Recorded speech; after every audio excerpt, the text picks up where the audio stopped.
The person who slaughtered Ahan's family, definitely not your average enemy. Carlos is a master swordsman, a monster.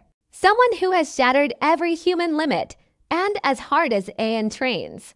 Revenge still feels like a total pipe dream. But just when all hope seems lost, the portrait of the legendary ancestor Caravan suddenly comes to life. The founder of the Caravan family has been watching from the shadows, waiting for that hate inside Ahan to burn hot enough to handle the cost. And finally, that day has arrived. Liam reveals a secret hidden deep within the Caravan bloodline. A power that sounds absolutely insane. By consuming a blade, Ahan can absorb all the memories and skills of its past owners. That is exactly why the Caravan clan births so many masters over the ages. But there is one major catch. To walk this path, Ahan has to do the unthinkable. He must heat Liam's sword until it glows, bite into the red steel, and swallow it piece by piece, with the blood-soaked faces of his parents burned into his mind.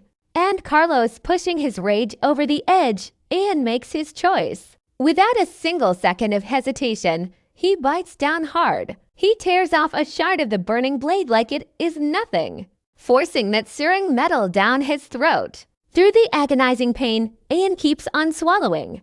Driven by one goal, he has to get his revenge. But to really understand how he got here, let us rewind the clock a bit. Ahan grew up with fairy tales that never matched his reality. His father talked about the Caravan clan like they were legends. Powerful swordsmen, famous for names that used to terrify entire kingdoms. To Ahan, those stories felt hollow. Their house is a ruin, their power long gone. Even the village they manage is struggling just to survive. It is hard to believe in greatness when everything around you is decaying. Still, Ahan lives a simple, happy life with the village folk. He works the fields right alongside them, hauling goods to the market. That day started out like any other. Ahan left with a light heart, feeling good. But when he finally returned, he was met with a landscape drenched in the blood of his own people. Ahan froze, staring at the nightmare unfolding right in front of him. Out of nowhere, the family steward appeared from behind to comfort him. He revealed that a swordsman had attacked the village. Just 10 minutes was all it took to slaughter half the population. And then, the killer made his declaration. A swordsman hit the village, wiped out half the people in 10 minutes. He boasted he did it for success and was ready to pay any price. Just following orders, Ahan thought it was all finally over. But for some reason, the swordsman Carlos spares his parents' lives. In that brief, warm moment of being held by his mother, Ahan knows their nightmare is far from being over yet. The swordsman gives his parents and the survivors 1 month, 30 days to Venice, leaving behind only pure, paralyzing fear. The survivors flee, leaving their home a completely desolate ruin. Yet Ahan's parents decide to stay, bound by their duty. Duty as leaders to the people still clinging to their home. They beg their butler to take Ahan far away, to safety. But Ahan turns back. He runs back halfway through the journey. And just like before, he is forced to watch horror unfold. A bloodbath, his father's head on a stake, his mother cut down. Ahan tries to attack the swordsman with a small crossbow. But he collapses, paralyzed by a terror he cannot overcome. Carlos leaves him alive, but leaves a final, chilling warning. Never try to carry on his bloodline, or he will return. He will return to wipe out everything he touches once more. In that moment, Ahan loses everything, swearing revenge on his enemy. That enemy is Carlos, and quickly, 1 full year passes by. All this time, Ahan has been preparing for his cold revenge, training to face a swordsman seen as the peak of strength. Ahan is drowning in thousands of questions, burning in his mind. Why did Carlos slaughter his family? And who is pulling strings? Despite the pain of not knowing, he knows one harsh truth. The innocent villagers who died will never come back to life. They are gone, and the debt for their lives remains unpaid. As usual, Yin stands before the castle wall, staring deep, looking hard at the sword and a portrait of his ancestor, Caravan. But then, something truly bizarre begins to happen. While he stares at the painting, it starts to glow bright. A mysterious voice echoes out from deep within the cold stone. The light pulses and gathers, taking the form of a man. An old man calling Ahan his own descendant. He is stunned. Ahan cannot believe his eyes. Standing there is his ancestor. Caravan himself. At first, Ahan tries to brush it off, thinking it must be a hallucination, some trauma-induced break from reality. But slowly, everything starts to feel disturbingly and undeniably real. The figure before him is no trick. Liam begins to speak. He tells Ahan he can feel the confusion in his soul, because Ahan is terrified that he has finally snapped for good. Now watch this. The old man asks if he is shocked, seeing the legend he grew up worshipping standing right before him. Ahan stammers out a question. Is he truly the clan founder? Is this legendary swordsman really standing here in the flesh? The greatest swordsman in history? Or not? Ahan just screams. He's demanding to know why Liam chose this exact moment to appear. If the old man really is the legendary master from the stories. Pure fury and resentment boil over as Ahan shouts at Liam. He wants answers. Why wait until now to finally show his face? Liam stays calm, answering that he needed to be certain. He tells the boy that revenge is a kind of torture, one that you absolutely cannot enter unless you are ready to sacrifice. Sacrifice everything. That's why he's been watching Ahan from the shadows. Every single day for the past year, he realized something. Even with talent that is trash, truly hopeless, which Ahan knows, the kid hasn't put his sword down for a single day. Liam is genuinely stunned by that obsession and the iron will. A fire that never went out. He tells the boy the truth. The reason he finally appeared is the hatred in Ahan's eyes. It finally reached the depth that Liam has been waiting for. And he admits that even his own patience has finally run dry. The killing intent inside him is screaming, ready to tear apart. The monster who heartlessly slaughtered his own descendants. Liam brings up a hard truth that no one can deny. Only a master swordsman can truly kill another master swordsman. Liam is sure that Ahan has been aware of this fact. That is why he was swinging his blade until he lost his mind. Swearing revenge, but Liam tells him straight, no matter how hard, no matter how much he trains, he will never catch Carlos. He explains that a master is a transcendent being. They exist far beyond human limits, a realm so high that even those called geniuses can never hope to touch it. Even among those powers, Carlos is the brightest jewel of all. Liam admits that even back in his era, there were so few. Only a handful of people ever reached that kind of level. Meaning, in this current age, no one can even lay a finger on him. He tells Ahan that as time passes, Carlos only gets stronger. Hearing those words, Ahan's heart starts to tremble in his chest. He knew Carlos was strong, but he never actually thought. Never imagined that there was zero chance to actually defeat him. Ahan groans in despair, unable to believe the cold reality. The man who took everything is now hailed as a hero, while he is forced to just watch, helpless, like he always has. But then Liam tells him that everything has changed right now, because he is here to help Ahan become even greater than Carlos. Liam wants Ahan to deliver the punishment to that trash Carlos, that murderer who slaughtered his descendants like helpless sheep. Liam tells him there is only one path left to move forward, the path that only a member of the Caravan family can walk. Liam tells Ahan the only way forward, he has to swallow that sword, the one hanging right there on the wall. Ahan is completely lost. He just stares at Liam, eyes wide, like he's listening to a madman. Liam leads him to the forge, finally explaining the truth of his heritage. The Caravan family, they carry the mixed blood of the dwarven race. Ahan puts Liam's sword into the burning furnace while he keeps talking. The origin of that bloodline comes from Liam himself. He's part dwarf. It's a hidden trait, one that doesn't show on the outside, but it carries incredible, secret powers passed down through the generations. Liam explains that these abilities are bound to the blade itself. By devouring a sword, you absorb all the skills of its previous user. This is the secret behind the Caravan clan's rise to greatness. That's how they produce legendary swordsmen generation after generation. Ahan is stunned. He knew the dwarves had a bond with metal and fire, but he never imagined they possessed a power this bizarre. It sounds completely insane, but he knows results are the only proof. Ahan locks eyes with Liam, his expression shifting into absolute resolve. "Show me how to swallow it," he says, not a shred of doubt left.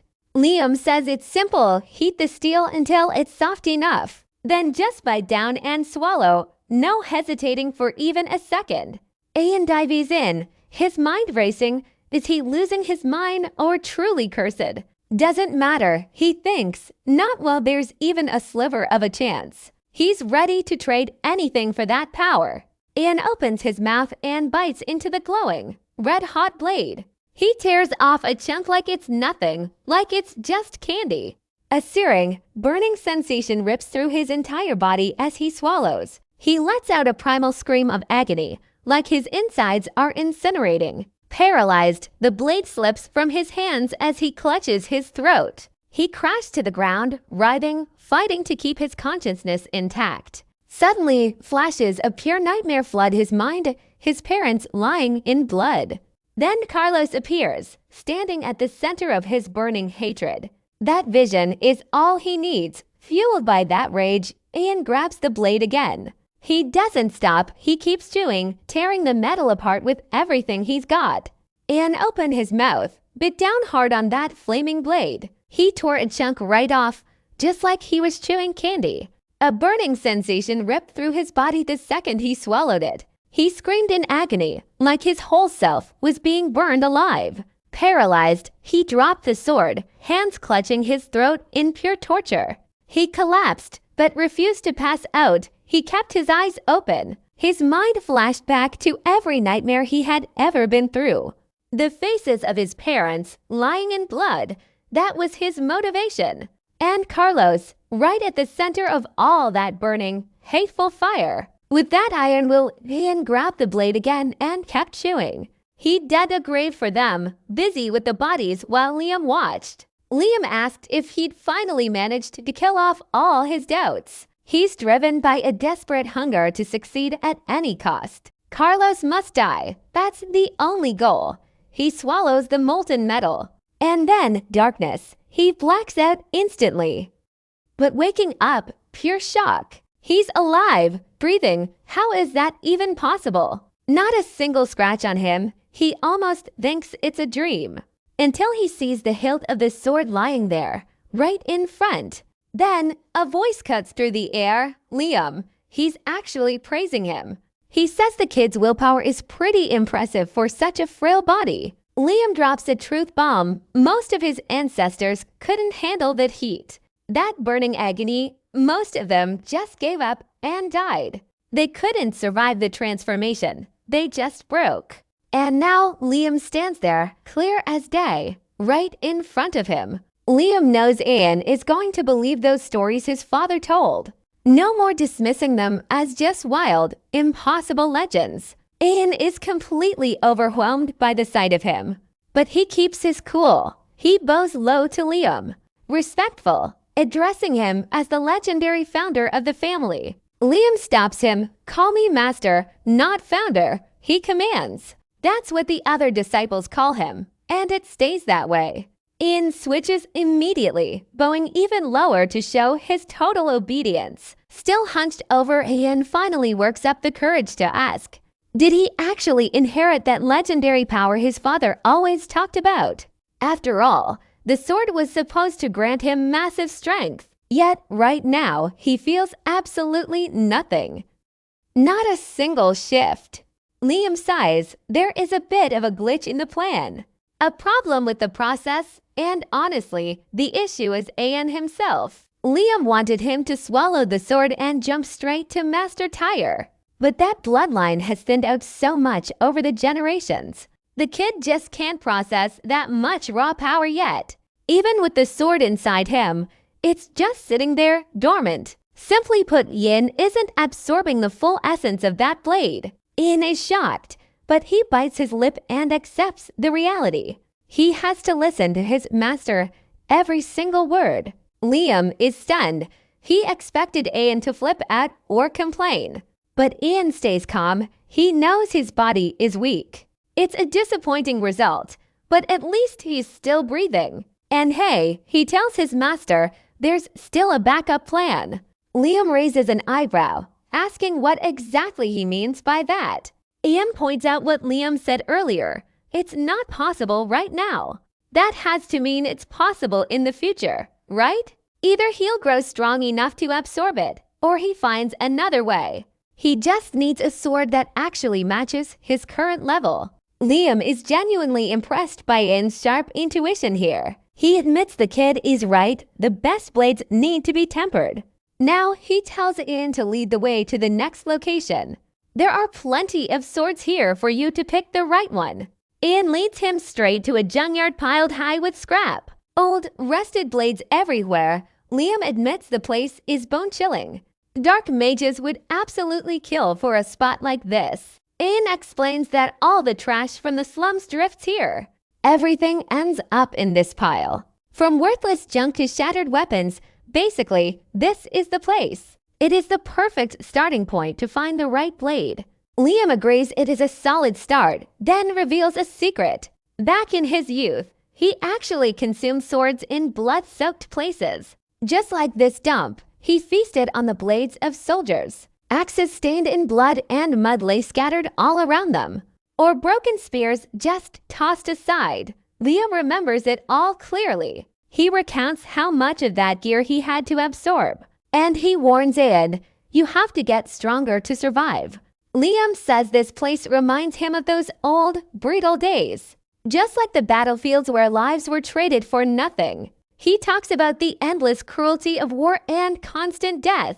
Countless lives just vanished without leaving a single trace behind, caught between those haunting memories of sorrow and endless pain. He says even in the dark, someone always leaves a spark. Liam points into the distance. He found the sword for you.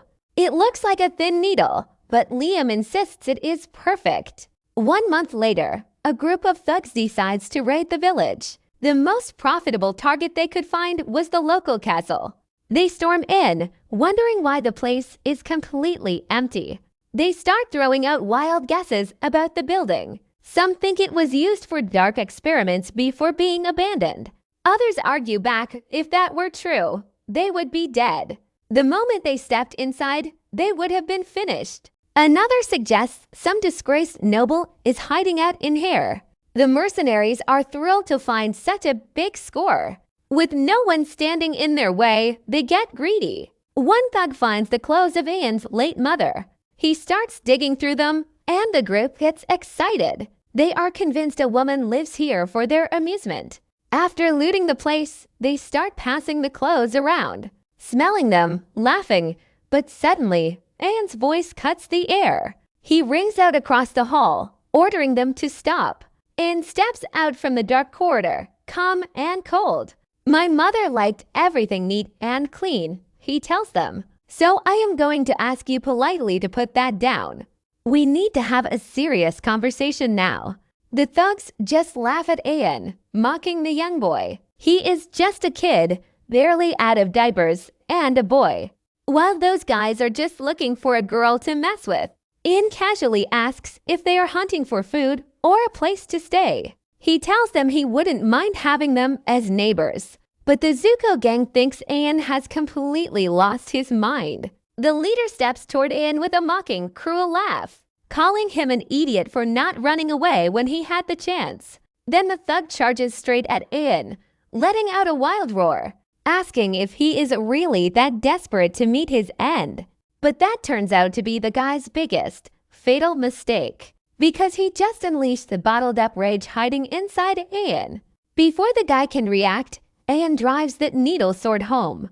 A perfect, lethal strike straight into the bloodsucker's vitals. Ian stares him down, radiating a cold, suffocating wave of fury. Flashback 1 month, when Ahan first picked up the blade. He asked Liam if he was sure he had to swallow this thing. because it looks more like a tiny sewing needle than a sword. Ahan even joked that it would snap if he tried to slash anything. Liam confirmed that, yes, it was supposed to be like that. It was never forged to slash enemies or crush objects anyway.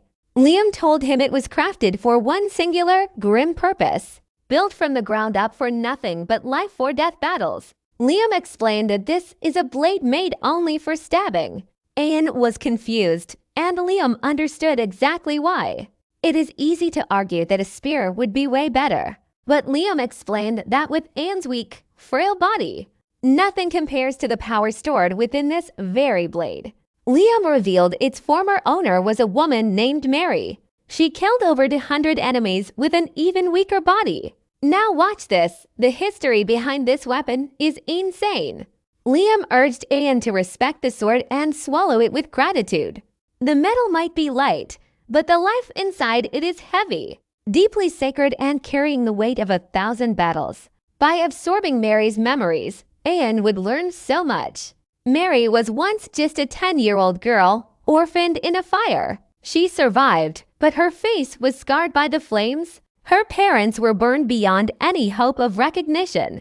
When she finally woke up, she just whispered into the silence, wishing she had died alongside her parents in that blaze. After losing everything, she was sent to an orphanage. And then the day came when she discovered the truth.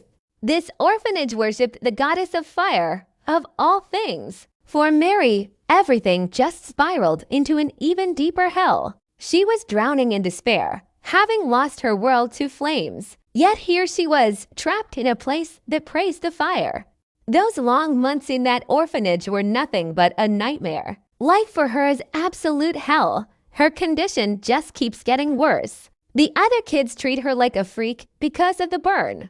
They whisper cruel things behind her back, and she hears it all. Sometimes it gets so bad that she just craves the end. Mary always wishes she could just close her eyes and fade away, to finally escape that living nightmare, until everything changes one day. She happens to cross paths with a swordsman named Higo. He is training his blade work deep out in the woods. Even though his form is rough and clumsy, it works. For just a fleeting moment, she actually forgets her own pain. Higo is an aging swordsman, a former knight who wandered here. He has been working at the orphanage for a few years now. On any other day, Mary would be too weak to talk. But she pushes past her insecurity and walks right up to him. She has to know, is it possible for her to be like him? She tells Higo that she really, truly craves to learn. This is the first real step in finding her will to live.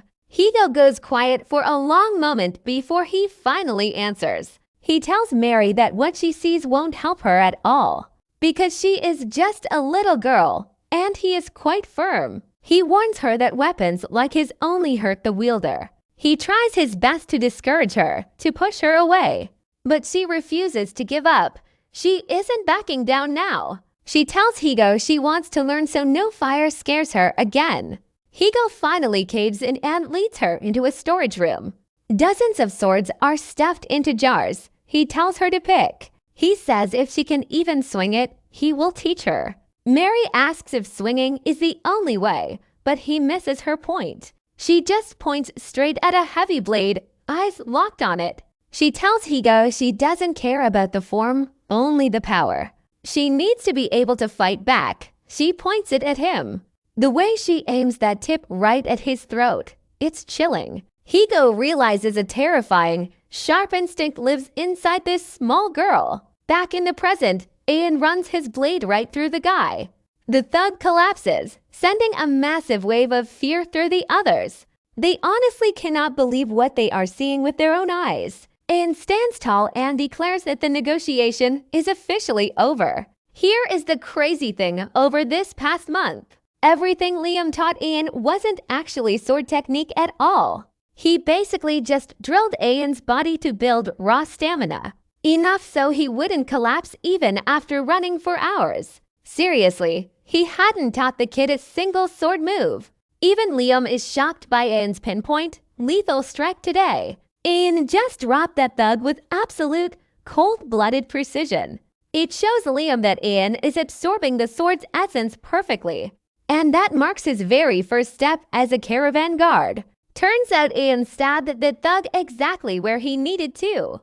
The blade flipped in perfectly, right between the ribs. Straight into the lungs. No way for the guy to survive. Ahan knows he is a total amateur when it comes to swords. He has no business pulling off a strike that precise. But the reason he did it, it's all thanks to the sword's owner. Mary's memories flooded into him right from day one.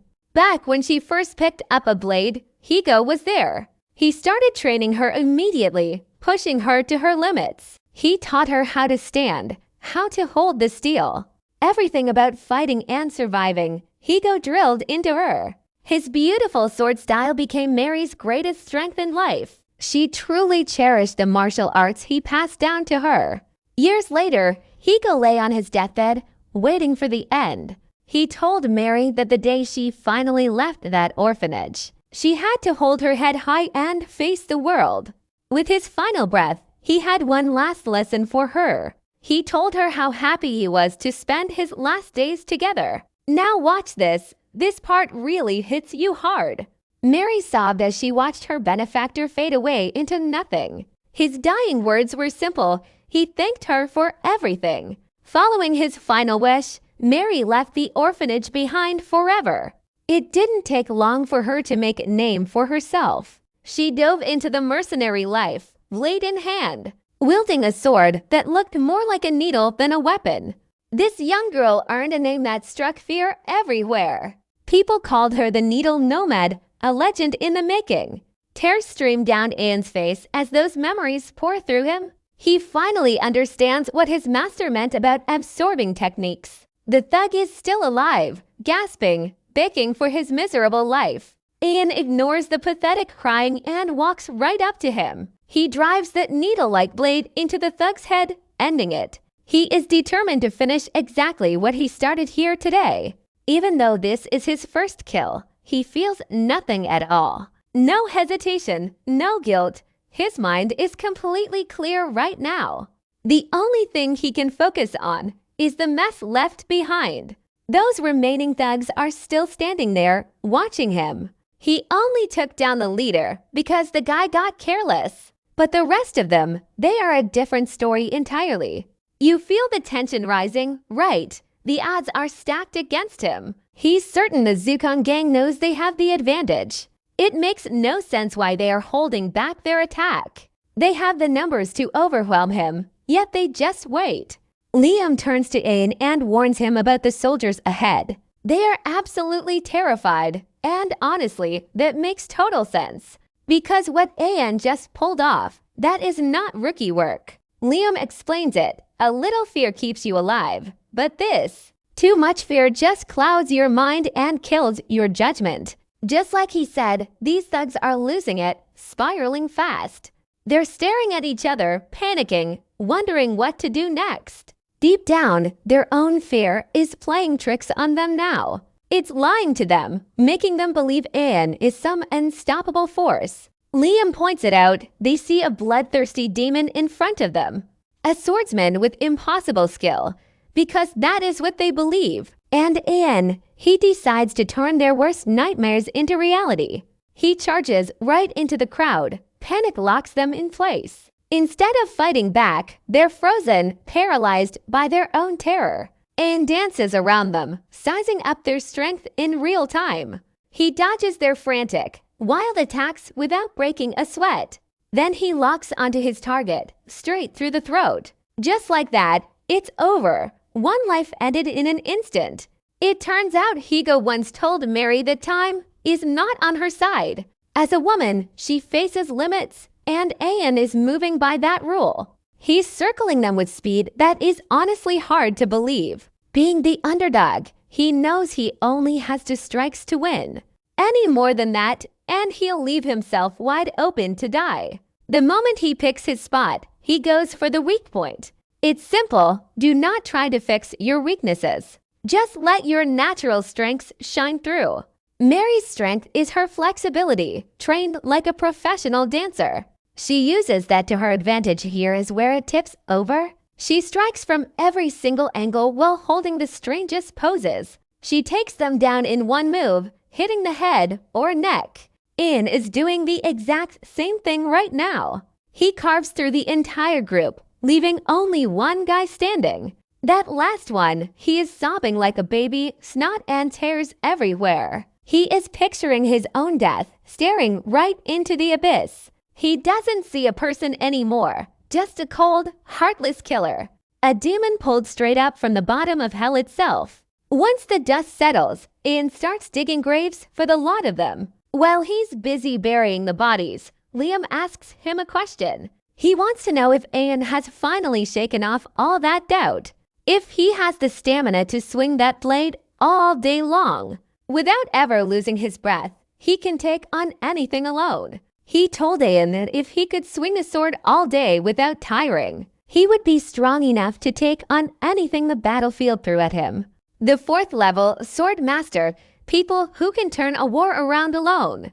And at the very top, the Sword Saints ruling over everything like gods. Liam asked where Ahan thought he ranked among those 5 levels. Liam tells Ahan that those Fordoons are no match for his training.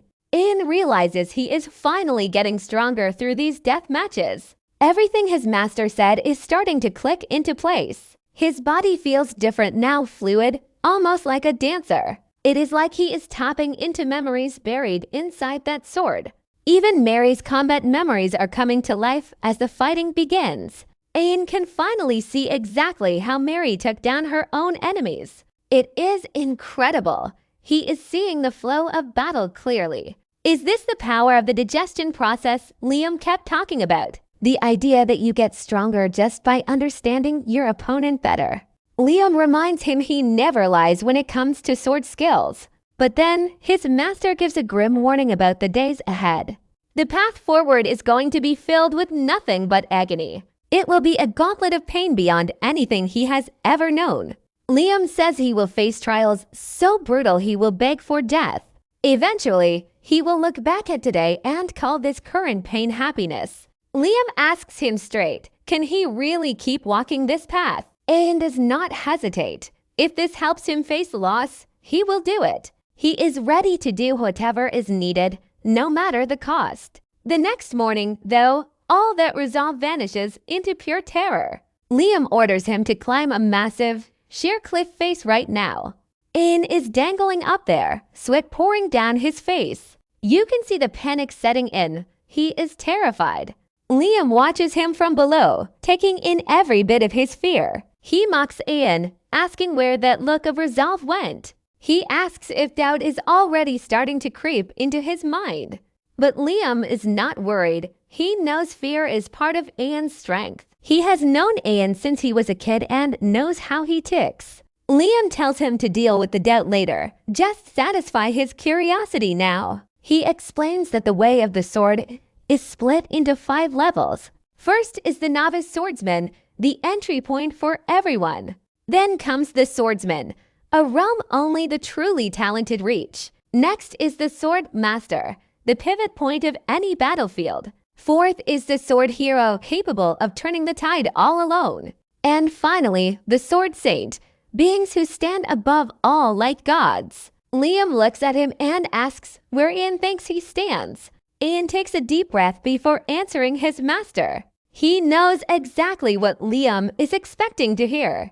Ahan took a deep breath, ready to answer, but Liam cut him off. He probably expected some heaven-defying answer about his dead parents. Liam told him that following common paths to form a mana heart wasn't bad, but real power, the power of guns and cold steel, ran through their veins. Liam said to unlock that potential, Ahan needed a much stronger container. A normal human heart just wasn't going to cut it for this kind of power. You only reach the limits of a mortal with a weak, trash mana heart. Ahan stands tall, full of mana, but he's remarkably grounded about his own limits. Ahan tells Liam he knows the basics of swordplay require mana manipulation, and that the absolute prerequisite, forming a proper mana heart. Yet, because he hasn't achieved that heart yet, he stays honest. He admits to Liam that he's not even qualified to be a student. Liam looks impressed. He actually praises Ahan for that level of self-awareness. Liam confirms it, telling the boy he is a total amateur among amateurs. He hasn't even reached the front door of true swordplay yet. This training, Liam explains, is just the path to becoming a beginner. It's all about guiding him to finally forge that mana heart. Ahan is floored, staring at his master in total disbelief. He can't help but ask all this hell he's been through just to create a damn mana heart. It sounds absurd. He can't wrap his head around facing death for something so simple. Ahan argues that Liam clearly doesn't understand the modern era. Things have changed, he explains. You don't need this kind of torture. These days, you just drink a mana potion from an alchemist, or you have a high-ranking sword knight pump mana into you. It opens your senses right up, honestly. It's pretty easy. Even noble ladies learn swordplay for self-defense and do it effortlessly. So he asks Liam, why choose the hard way when the easy path exists? Why drag him through a method that's basically a death sentence? Liam just shrugs off those common, lazy methods for forming a heart. He tells the boy that guns and cold steel run through their veins. To truly unleash that hidden potential, he needs a rock-solid vessel. A normal heart just won't cut it. It's physically impossible. Liam warns that relying on weak, shortcut methods only hits a human ceiling. If Ahan really wants to reach the level of a sword saint, then there is only one thing he must possess. Ahan needs a heart made of steel. A heart tough enough to clash against this world without taking a scratch. But if Ahan was serious about becoming a sword saint, he needed more. Liam told him the truth. He needed a heart forged of absolute steel, something strong enough to collide with the world without a single scratch. Now watch this. The village is known as the home of the Reaper. He pulled out a handkerchief to wipe his mouth, but it came away bloody. Just look at that. He was clearly fighting a sickness from deep inside. The knight concluded that this house of death was finally ready. Usually it is impossible, but he says a person only touches the limits of humanity if they possess a trash mana heart. But if Ahan is truly serious about reaching the rank of a sword saint, there is only one thing he absolutely must obtain. Liam tells him that what he needs is a heart of steel, strong enough to collide with the world without taking even a single scratch. Liam tells him there is only one way to make this steel heart. Ahan has to push himself right to the edge of death. Only then will his body crave a mana heart of its own. Liam admits only a few disciples have ever finished this training. It is absolutely horrific, a process filled with total agony. But those who push through to the end, they become sword saints. Liam asks if that gives him the motivation he needs. Ahan shouts back he is fired up, still climbing that cliff. Liam promises the mana heart he gains will be different. That is all the drive Ahan needs to break every barrier.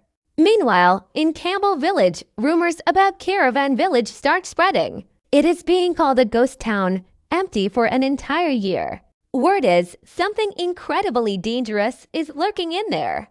No drifter who enters that village ever makes it back alive. Locals agree, don't step foot there unless you want to die.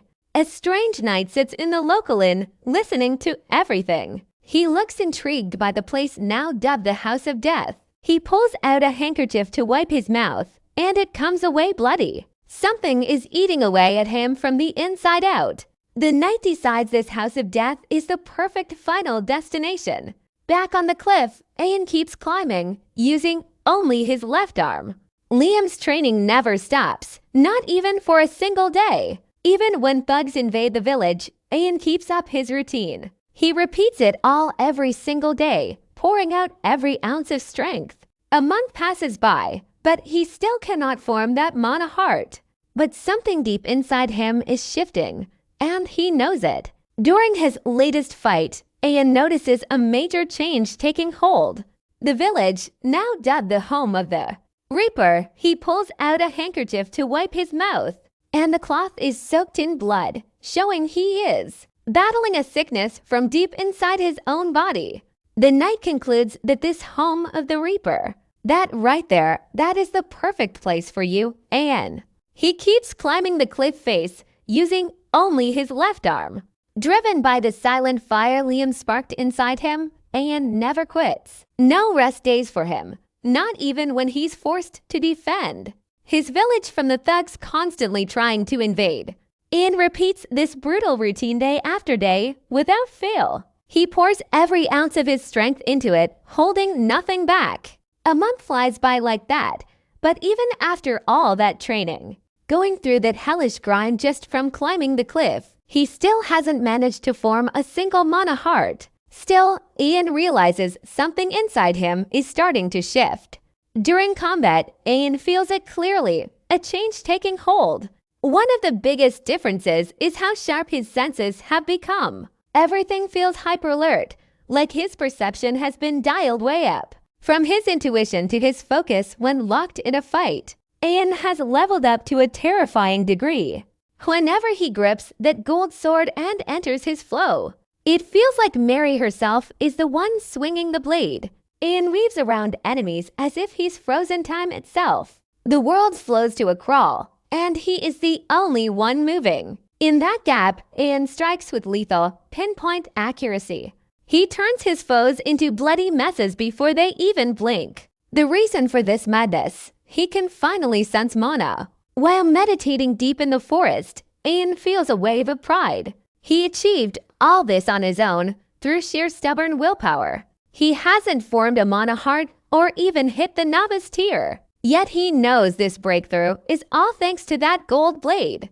Ahan turns to his master, Liam, and asks what power awaits him next. Liam just scoffs, telling the kid he has a long road ahead.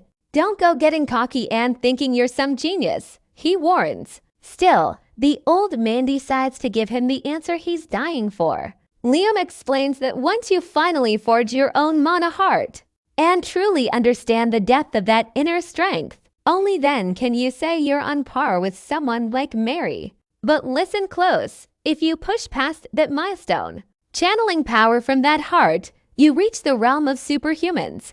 You'll be able to reinforce your entire body at will, creating a domain where your offense and defense become absolute.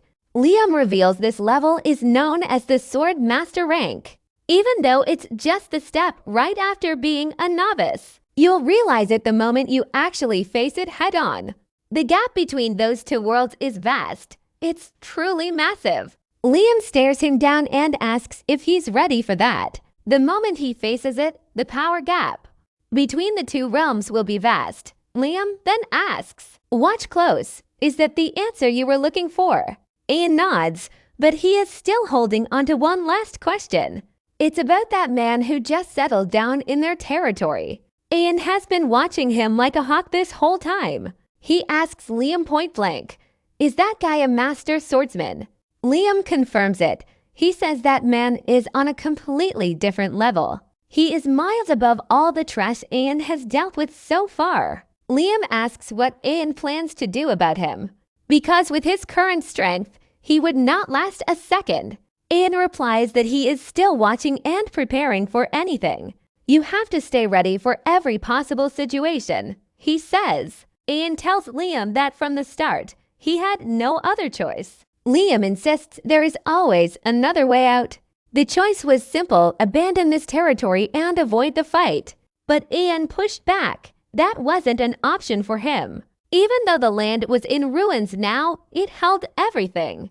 The only place left keeping his memories of them alive. Liam understood that pain, but he pressed Ahan hard. In this brutal world, you have to be relentless. Power is the only answer that matters, Liam told Ahan. Use that burning desire as fuel to push forward. Seize exactly what you want with your own two hands. Liam urged him to turn that pain into something solid, hard as steel, so no one would ever mock him again. Then everything shifted. Ahan finally faced the night. That night, the man stood his ground and barked an order. One more step, he warned, and that would be the end. Before the standoff, Ahan had been watching him for ages. The moment the stranger arrived, Ahan kept a silent eye on him. A daily habit, observing every move the guy made. He noticed something critical during all that time. Even with the village sitting empty, the man acted strange. Like the houses were still occupied, he didn't touch a thing. Not even the smallest item went missing under his watch. He lived simply with only one bag to his name. Every afternoon, he watched the sunset in total silence. Just prayers and quiet reflection, day after day. Ahan finally concluded the man was a knight, and Liam agreed. A swordsman skilled enough to reach the level of a walker. Still, Ahan was baffled that he stuck to his code. Strict, unwavering rules followed even when no one was watching. Liam dropped the truth people that rigid are incredibly rare. It's not every day you run into someone like that. Ahan wondered if his code meant he was actually a good person. After all, knights are supposed to protect honor and justice. Liam cut him off, stopping that naive train of thought. Sure, they chase honor, but Ahan was wrong about them.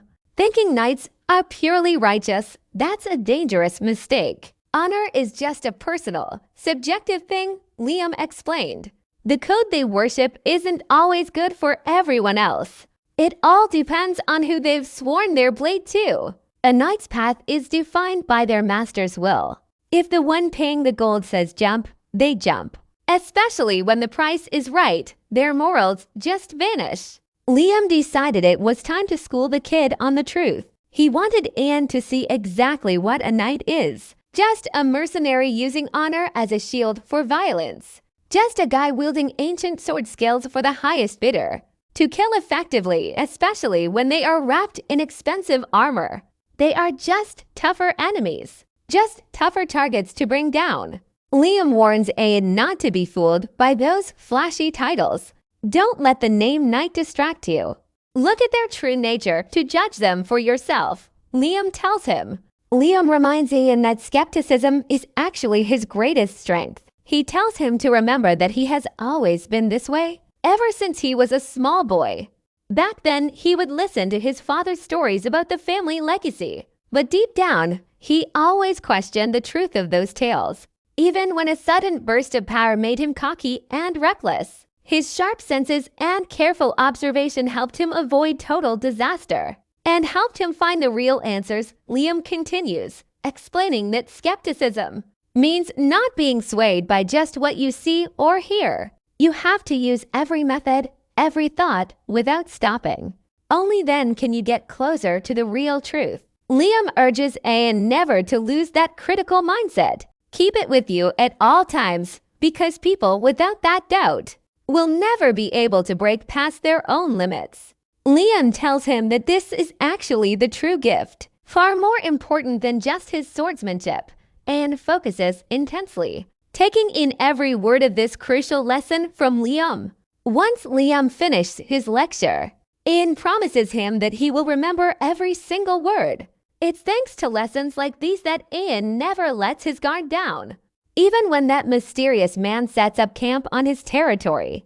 Only after being absolutely sure the knight wasn't a threat did Ahan even think about inviting him to be a neighbor. Ahan approaches the knight with extreme caution, but suddenly they both draw their swords. The knight tells Ahan he knows perfectly well that he has been watching him. He warns Ahan not to even think about running away. The knight threatens him right then and there, saying he will cut him down the second he turns his back. Ahan keeps his defensive stance, completely caught off guard. He never thought things would turn out this way.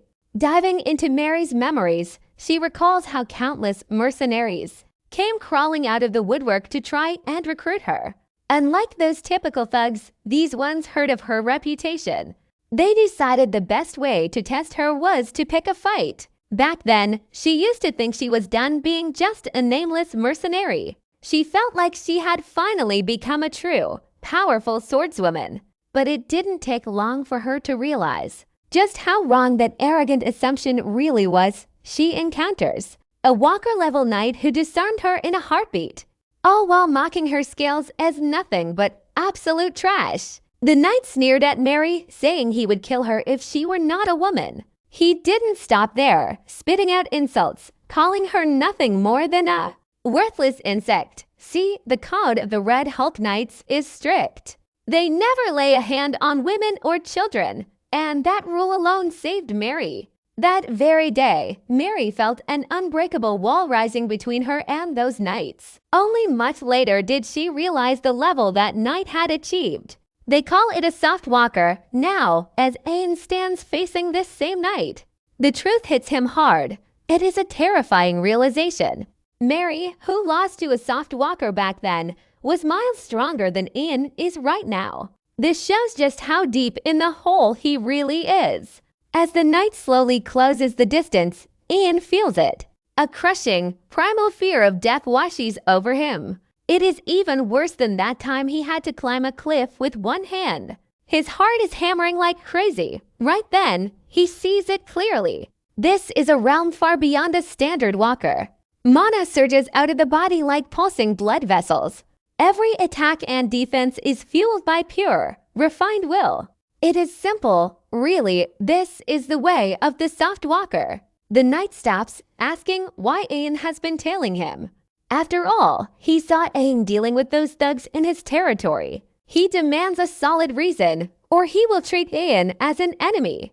The knight barks the order, demanding an answer.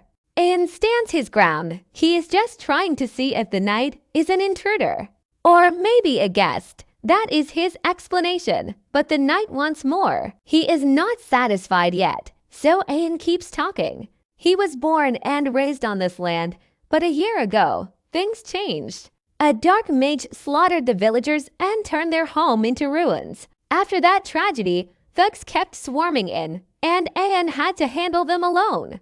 But Ahan knows better than to spill every single secret. He keeps some things hidden, holding back the full truth for now. Ahan admits that he saw the knight was leagues above anyone else he had fought.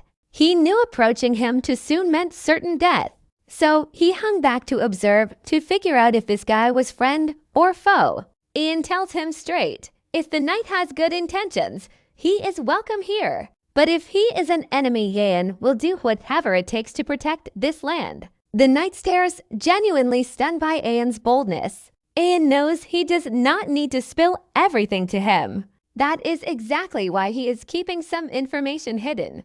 Ahan admits the man looks much stronger than any past opponent. He knows approaching too soon is a death sentence, so he is keeping his distance to see if he is friend or foe. See, watch this tension. He is playing a dangerous game. If the man means well, Ahan will welcome him into the village. But if he is an enemy, he will do whatever it takes to protect home. The knight is stunned, seeing Ahan show absolutely no fear. He's still ready to fight, even knowing he's at a massive disadvantage. When asked why, Ahan says this land holds all his memories. Too precious to just abandon, he isn't running away. Hearing that, the knight finally realizes what Ahan has been through. Taking a deep breath, he tells Ahan it is time to share his story. Since they are neighbors now, they really should know each other. Then he asks Ahan to lower his guard and put the sword away, just so the knight can sheath his own blade before talking. On the other side, Liam reminds Ahan of the only way forward. To forge mana as hard as steel, there is only one path. You have to push yourself to the brink of death over and over. Force the body to grow its own mana heart from the wreckage. Liam asks Ahan if he actually feels motivated by all this. And when Ahan finally responds to the knight, the tension spikes. He tells the knight flat out he cannot lower his blade. Ahan admits he still doesn't fully trust him, and he needs defense. The knight is genuinely stunned, pointing out the obvious truth. If he really wanted Ahan dead, he would have done it already. But the knight says he cannot sheath his sword first. That would go against his code. He has to protect his honor. Ahan says he understands, but he simply cannot back down now. He has sworn never to bow to fear, never to give up. The knight is floored, staring at this kid standing his ground. Ahan looks so fragile, he could almost be mistaken for a girl. But beneath that frame, the knight sees signs of brutal training. Despite his size, Ahan's balance is perfect, without a single flaw. Even without formal sword training, he holds a strange, unorthodox stance. He is putting every ounce of power into that first strike. The knight analyzes everything. The kid is no real threat. Just then, he notices those cold eyes locking onto his own. Now watch this. One clumsy move here would be total disrespect. The knight takes a breath and lunges straight for Ahan's wrist. Just trying to disarm him, nothing more, avoiding any serious injury. Ahan is dialed in, focus at its absolute peak right now. Then the knight realizes his own sword has just been deflected. The knight is left completely frozen, stunned by what just happened. Right then, the knight feels Ahan's icy glare locked onto him. He knows one wrong move now would be total disrespect. It is a silent standoff, and the pressure is mounting. The knight takes a deep, steadying breath. He lunges straight for Ahan, aiming for his wrist to disarm him. He wants to win without causing any real injury. The second he strikes, Ahan's focus shifts to a terrifying peak. And then, in a blink, the knight's sword just bounces right off. The man is completely frozen in shock. Ahan is still barely even a beginner, completely raw. He stumbles back, parrying the knight's strike with everything he has. The knight freezes. He feels something off, something wrong. The mana swirling around Ahan, it isn't flowing in a rhythm. It is chaotic, moving in jagged, unpredictable ripples. In that split second before the blade fell, Ahan formed a mana heart, a unique one, and the knight knows the impossible truth. Ahan just deflected a knight's blade. That shouldn't happen. But he did it. How is it really that mana heart? The knight watches, bewildered. It doesn't make any sense. Normal mana hearts are soft, flexible things. But the one thumping inside Ahan's chest, it feels like steel. Solid, rigid, and absolutely unnatural. The knight realizes Ahan is holding back a lethal counter. Ahan, meanwhile, knows the truth that parry was pure luck. He realizes now the knight never meant to actually kill him. He only aimed for the wrist, avoiding any fatal points. The power behind that sword was barely a fraction of the knight's strength. That is why Ahan could track the trajectory and jam his needle into the gap. It was a miracle, but he paid for it dearly. The shockwave hits him like a speeding carriage head-on. Pain, blinding, absolute pain, like every bone is shattering. This is the brutal reality. The power gap is no joke. Yet, Ahan can't help but smile. His goal. His mana heart finally formed. Even so, he is still just a novice. That strike won't touch a knight like this. He knows he needs one way out, create his own mana circuit. He closes his eyes and uses Mary's memories as a springboard. Back then, Mary collapsed in tears, hitting that impossible wall. The Swordmaster boundary, a limit she couldn't break through. Ahan's body trembles, but Higo's voice echoes in his mind. Most swordsmen call that wall an impassable limit, Higo had said. But that is just a pathetic lie for the cowards who quit. Higo taught her that walls only exist to be shattered. They aren't dead ends, they are just stepping stones. Never turn your back, he told her. Look up, face it head on. Suddenly, Higo's voice echoes in her mind clear as day. She remembers him saying most swordsmen treat walls like final limits. But that is just a weak excuse for those lacking courage. People who just settle because they are too scared to break through. Higo told her that walls exist only to be climbed over. They are nothing more than stepping stones to reach higher ground. He taught her never to turn her back on a challenge. Always keep your head high and face it head on. After facing that fear, Mary turns back around. She confronts the swordsman, accepting that she will likely get hit. But if she doesn't give up, she might just push through. She launches herself straight at the wall of his blade, listening to Higo and pushing through the worst of the pain. She finally breaks through that barrier. It's all about faith. Deep down, believing in yourself is the only way forward. That wall is something every swordsman has to face eventually. Fear seeps into your skin, cold and sharp. Despair tries to crush anyone who dares to challenge it.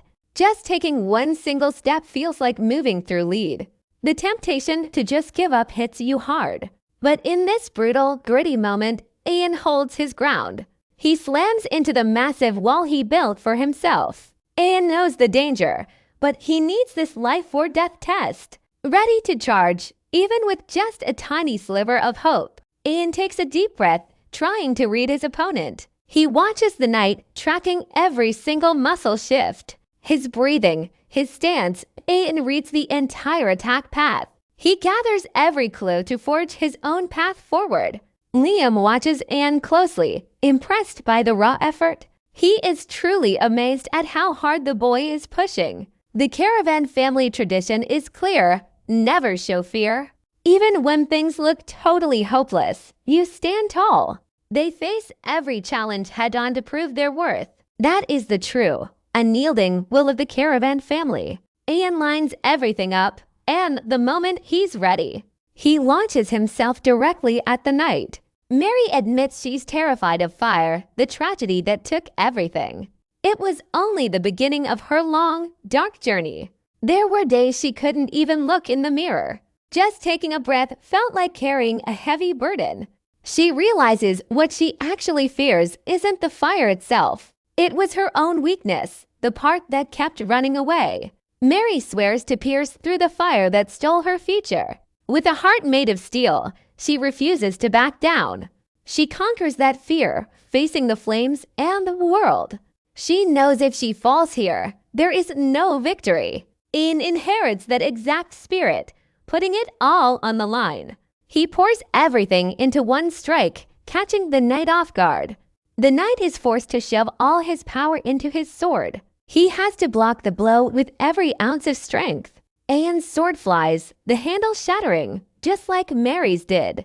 Mary's soul stands in the sunset, breathing in the fresh air. As she recalls Higo's words, the pieces finally click into place. Mary looks up at the sky, telling Hiro that this world is crawling with monsters way stronger than her. She says there are walls standing so tall that willpower alone just isn't enough to scale them. Yet, she can still hold her head high. Right to her very last breath, she never once stepped back. Not from a single wall that blocked her path. With a declaration so formal and moving, she hopes there's an afterlife waiting. A place where she can finally finish her story for Hiro. Then her soul finds his at last. She rushes into his arms like a little girl, whispering that she isn't afraid of the fire anymore. Tears stream down her face as she buries herself in Hiro's embrace. The golden sword burns bright, marking the final chapter of her long journey. But this transition also signals something else. The golden blade is now fully merged with Ahan's body. A while later, Ahan wakes up, realizing he must have blacked out. He notices a cloak draped over his shoulders, clearly belonging to that knight. This is the moment it hits him. He completely missed his mark. Liam speaks up right away, telling him not to be so hard on himself. He fought with everything he had and didn't shame his family name. Look, this bitter defeat actually brought a huge win, the total assimilation of that golden blade. Ahan hears the old man out, feeling his muscles move with a new, fluid grace. His senses are sharp, like a wild beast out on the prowl. Simply put, he climbed that cliff just like a veteran mercenary who spent a lifetime dancing with death. Ahan finally gets why his master chose this blade. It wasn't just about raw power or fancy techniques. Liam wanted him to see Mary's entire life reflected in that steel.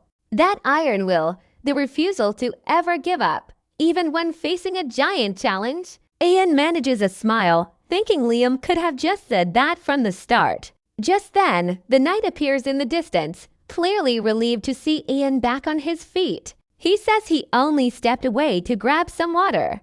But the moment Ahan sees him, he's instantly on high alert. He grabs his sword, shifting into a defensive stance in a heartbeat. That reaction, totally expected. The knight understands exactly why Ahan is so guarded. He says they really need to clear the air and end this misunderstanding between them. Even Liam tells Ahan there's no need to be that tense. The guy isn't here to kill him. Still, being suspicious is only natural. And Liam gets that. The knight looks at Ahan, acknowledging the hell he's been through recently. He knows why those defenses are up, but he asks one thing. Is he finally ready to put the blade down? The knight finally gets why Ahan is so on edge. He says they need to clear up this misunderstanding right now. Even Liam tells Ahan there is no need to be discarded. This stranger has no intention of killing him. Ahan's suspicion is totally natural, and Liam gets it. The knight tells Ahan he knows what he has been through. With the trouble he's been through, keeping his guard up is standard. Even so, Liam asks if he's really ready to lower his weapon.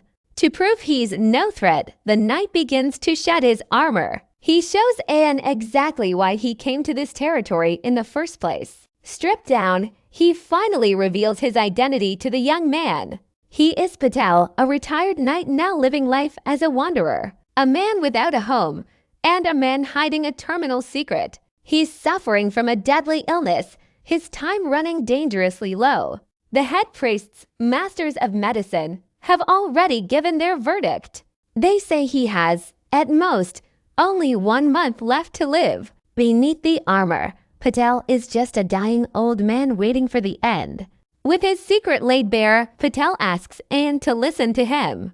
They sit down to talk, but the interaction is incredibly awkward. For all his legendary sword skills, Patel is truly terrible at small talk. He struggles, fumbling over his words while trying to explain his life. Still, his feelings are real, and Ahan senses the truth behind them.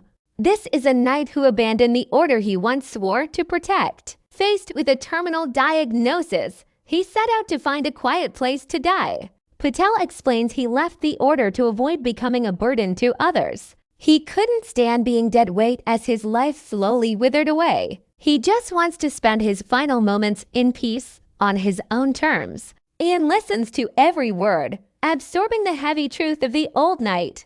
Liam speaks up, confirming he senses no lies coming from Patel. But here's the catch. Patel's heart is already being devoured by his illness. The pain in his chest is real, pulsing with every heartbeat. Liam reveals the grim reality. Once the disease reaches his mana heart, that will be the exact moment Patel finally passes away. Patel asks Ahan what he thinks about having him as a neighbor. Ahan takes a long moment to think before giving his answer. He tells Patel that sharing such a painful story could not have been easy. Ahan is truly grateful that the old knight decided to open up. He introduces himself, revealing he is the last descendant of this land. After losing everything, Ahan finally offers his hand to welcome him. Patel accepts this kindness, thanking Ahan for the unexpected honor. Now that Ahan has finally awakened his own mana heart, he believes it is time to move forward to the next step. Liam tells him there is a specific place he needs to go. A few days later, Ahan sets out, leaving his territory behind. Sitting in the carriage, he admits something to Liam. He was hoping Patel would personally teach him some sword techniques. After all, with his new mana heart, he's ready to push his limits. But Liam has other plans, taking him toward a destination unknown. At least he can leave the territory behind without any lingering worries. He trusts Patel to handle any uninvited guests who might show up. Ahan asks Liam if there is a real reason for traveling this far. Liam tells him it is time to change his perspective entirely. He needs to stop thinking like a beggar and finally move on. Liam makes it clear his clan is in a league of its own, entirely different from anyone else, and that is what makes them special. He tells Ahan that as long as steel flows through his veins, basic swordsmanship is a waste of time. Forget boring training drills. The true path to power? Assimilating new blades, that is priority 1. Liam reveals where they are headed, the ultimate proving ground, a place where status and birthright mean nothing at all. It is a wild, lawless zone for those who crave the hunt, a brutal gathering place for fighters obsessed with blood and steel.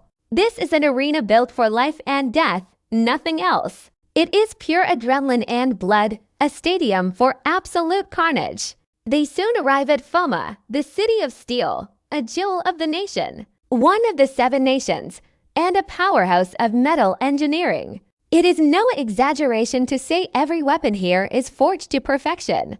Basically, this city is the holy land for any master of the blade.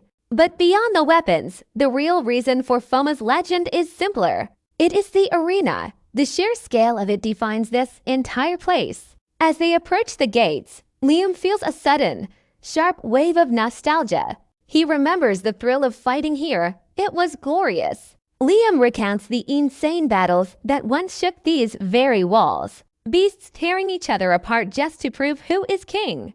Man versus monster, the classic wild matchup that brings in the crowds. Even death matches between different races, all fighting for dominance. Every single fight was ruthless, a true test of the strong. But the wildest of them all, the brutal, no-holds-barred duels. Fighters with unique styles rolling in mud, battling like cornered animals. The winner takes everything, the loser's life and all his gear. Now watch this, here is where the madness hits a boiling point. It is a total massacre, fueled by the roar of the crowd. People are drunk on the scent of blood, screaming for more. They throw gold coins and cheer like lunatics, betting on the carnage. This city is literally built on piles of spilled blood and broken bones. After hearing it all, Ahan realizes there is no better place to grow. He can see how hyped Liam is, and the energy is contagious. Ahan knows he will gain real combat experience in this hellhole. Plus, he plans to get stronger by devouring the swords of his victims. But Liam stops him cold. He has it completely wrong. If it were that simple, Liam would have had him eating scrap metal years ago. He warns Ahan not to just swallow every blade he finds. It is dangerous. The memories trapped in those swords are chaos. But Liam warns him. He has got this all completely wrong. If things were that simple, Liam would have made Ahan eat every scrap. Eat all the scrap metal in the junkyard back in the day. Liam warns him not to just gulp down those blades at will. If he does, those chaotic memories will flood his mind. They'll turn on you, devour you whole, and you'll lose yourself. Liam warns him, his voice grave. You have to master that blade, he says. Do not let it master you. Liam makes it clear, only eat the swords he picks for him. Not until he learns to open his eyes on his own. Then Liam suggests they head straight for the arena grounds. They're told to register, but 3 hours later, the clerk finally speaks. She tells Ahan he needs to hit the registration desk for a badge. Without that token, he can't even enter the tournament. Ahan is confused. He's never even heard of such a thing. Even Liam has no idea what she's talking about. Liam tells Ahan that back in his day, none of this existed. The blue-haired clerk shows Ahan exactly what the badge looks like. She urges him to grab one before hopping back in line. Turns out, these badges are special rank markers, something found only inside this arena. They're based on reputation, status, and your combat history. Everything you've achieved on the field, basically. The color of your badge shows everyone exactly how strong you are. It's a hierarchy, ranked from the very highest to the lowest. There's black, white, platinum, gold, and silver badges. But since he's just a rookie, Ahan only gets a copper one. Total garbage, in Liam's eyes. Ahan can't believe how much things have changed. It's nothing like what his master described just hours ago. Liam was bragging about how any rookie could walk into the arena. To fight 100 men, there was no division back then. None at all. Once you stepped inside, you were thrown to the wolves. But now, they have weight classes. Liam calls it trash, all just built on greed and money. Ahan tries to reason with him, even if this kingdom prided itself on pure strength and held death matches for centuries. Eventually, everyone dies out. The betting circles would get bored if the outcome was always fixed. No, this keeps it fresh. The strong versus the strong. That's the real spectacle. Week against week, that's how you keep the crowd invested. Ahan tells Liam times have changed, and this is why the arena grew. It's become a landmark that draws people in from miles away. That's the basic reason pharma has become so massive. Like it or not, it was a pretty smart pivot. Ahan mentions that in this new age, they don't have to kill. But losers still walk away with some brutal injuries. Liam, though, can't stand these trashy changes. He tells Ahan to just keep that garbage badge for himself. The more he hears, the more his blood boils with frustration. Even if this could be a stroke of luck for Ahan, he tells Ahan that fighting someone of equal rank is a thrill, an experience that always teaches you something brand new.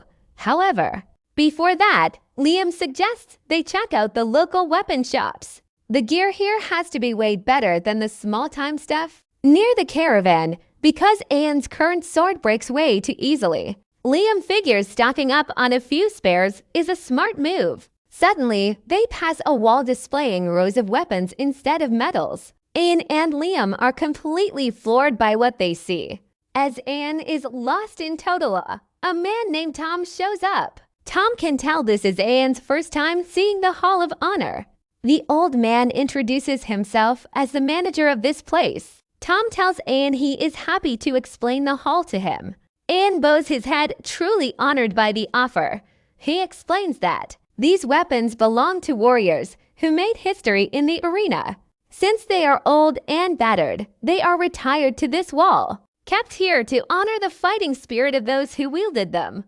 Ahan is completely overwhelmed, and Tom tells him to ask anything. Tom speaks with pride. It is his joy as the manager. Liam immediately tells Ahan to ask if they can take the swords. He has his eye on the next blade Ahan needs to absorb.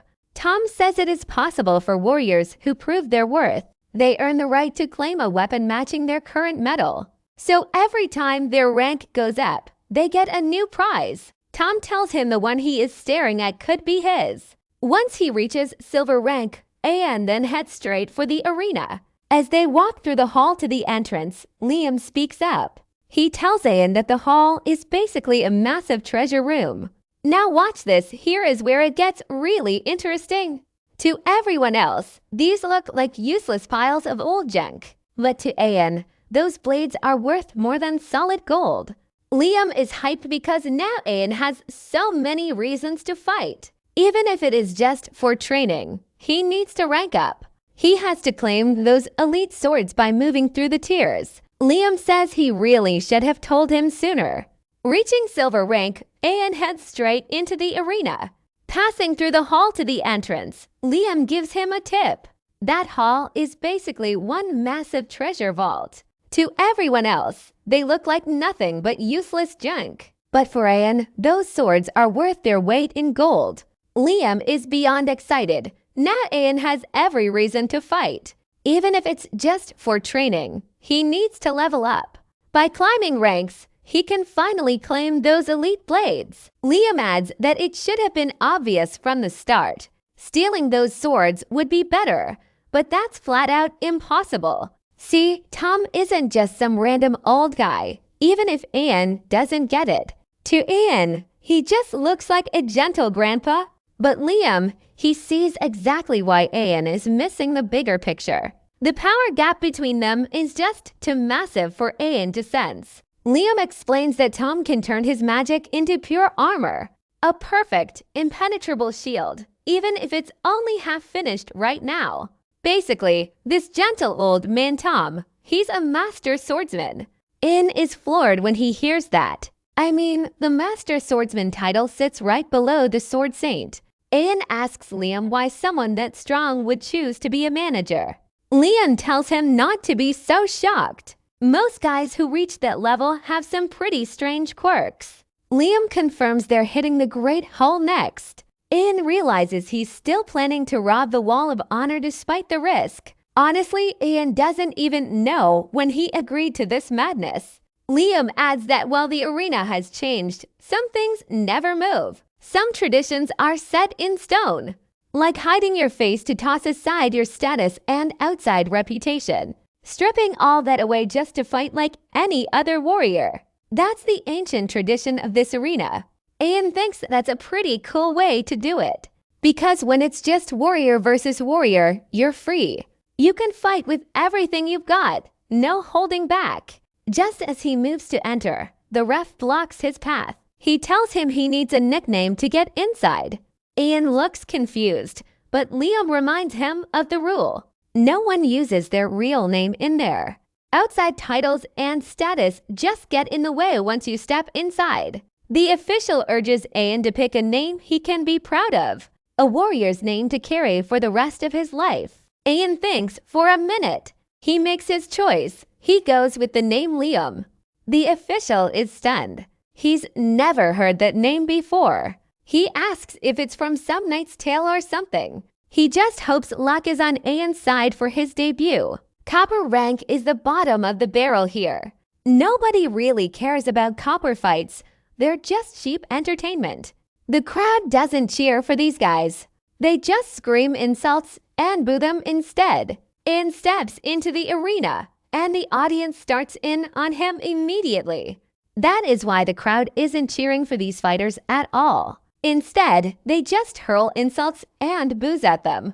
The moment Ahan steps into the arena, everyone starts attacking. They start in on him with insults, calling him a scrawny kid who is already dead. Liam isn't even surprised. In the Steel Kingdom, respect for the weak doesn't exist. Only the strong rule here. Liam asks Ahan if those taunts get to him, but Ahan just shakes his head. Liam lets out a breath, relieved. He reminds Ahan, "You carry my name onto this battlefield. That means you carry the entire history and honor of the Caravan family." Ahan reassures him. He knows exactly what is at stake. That is why he has to win, no matter what it takes. Ahan steps toward his opponent. A massive, terrifying giant wielding a monstrous weapon. The referee welcomes the crowd to the match between two rookies, those here to show them what it means to be weak. He introduces Ahan to the crowd, but under the name Liam, calling him a completely green recruit. On the other side, his opponent Tamia is a beast. He has slaughtered every opponent he has faced since his debut. The referee announces this fight is an offering to the goddess Leprin. Before he can even finish, Tamia starts mocking Ahan, calling his nickname stupid, pathetic, and easy to forget. Tamia brags that he does not even need his weapon for this. Using it on Ahan would just be a total waste of time. Now watch this, here comes the mind game. Tamia offers him a choice. Take off that stupid mask and toss away your sword. Just dance to the rhythm of his clapping instead. Tamia claims if he does that, maybe he will show mercy.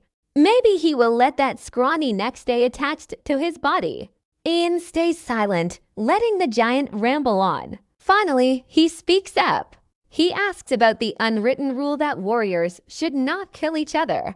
Tamia bursts out laughing. He figures Ahan only stepped into the arena because he thinks he will survive. Tamia roars at him.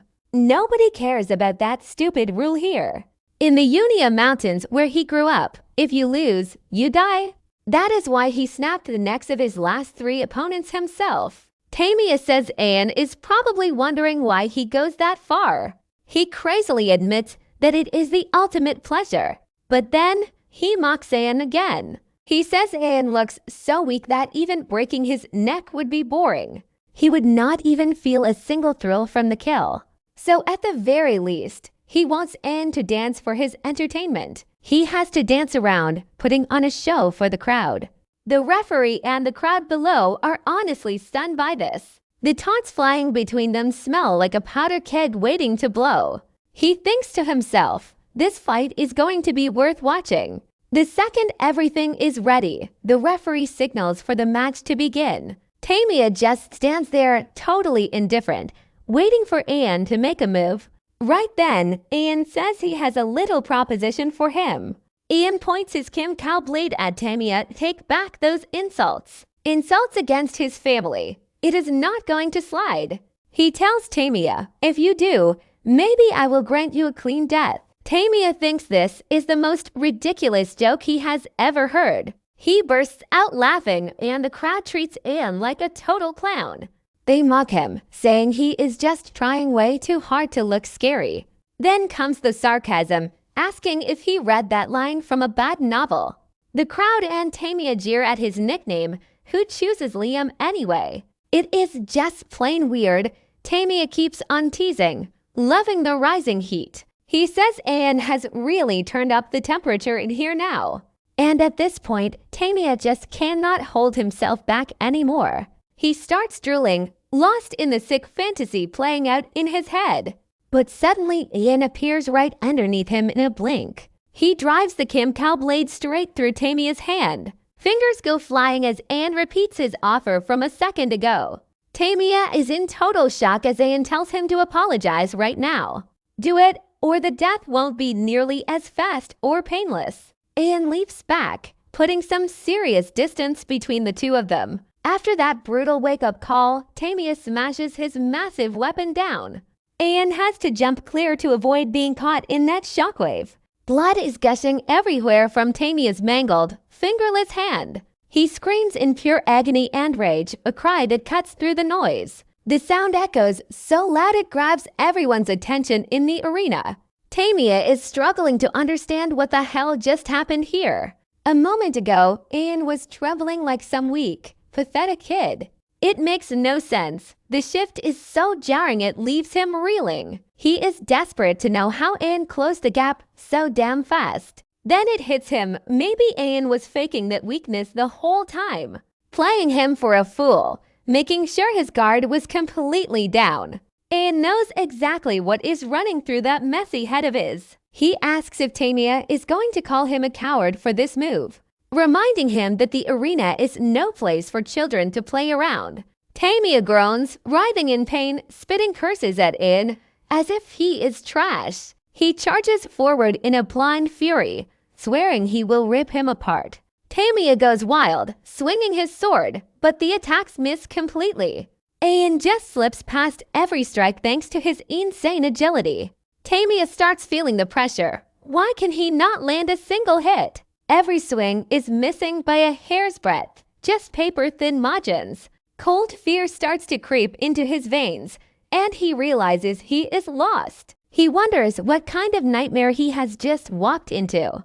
It feels like a giant python is coiling around his chest. Before Tamia can even process the threat, Ahan moves. He strikes, driving his blade straight into Tamia's leg.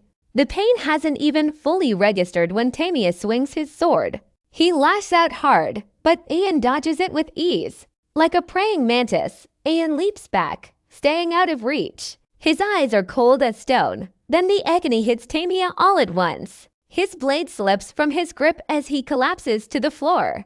With his leg failing him, he completely loses all control. As Tamia writhes on the ground, Ahan steps forward. He tells the fool to pull off that helmet and dance to his beat. It sounds absolutely terrifying, echoing Tamia's own words back to him.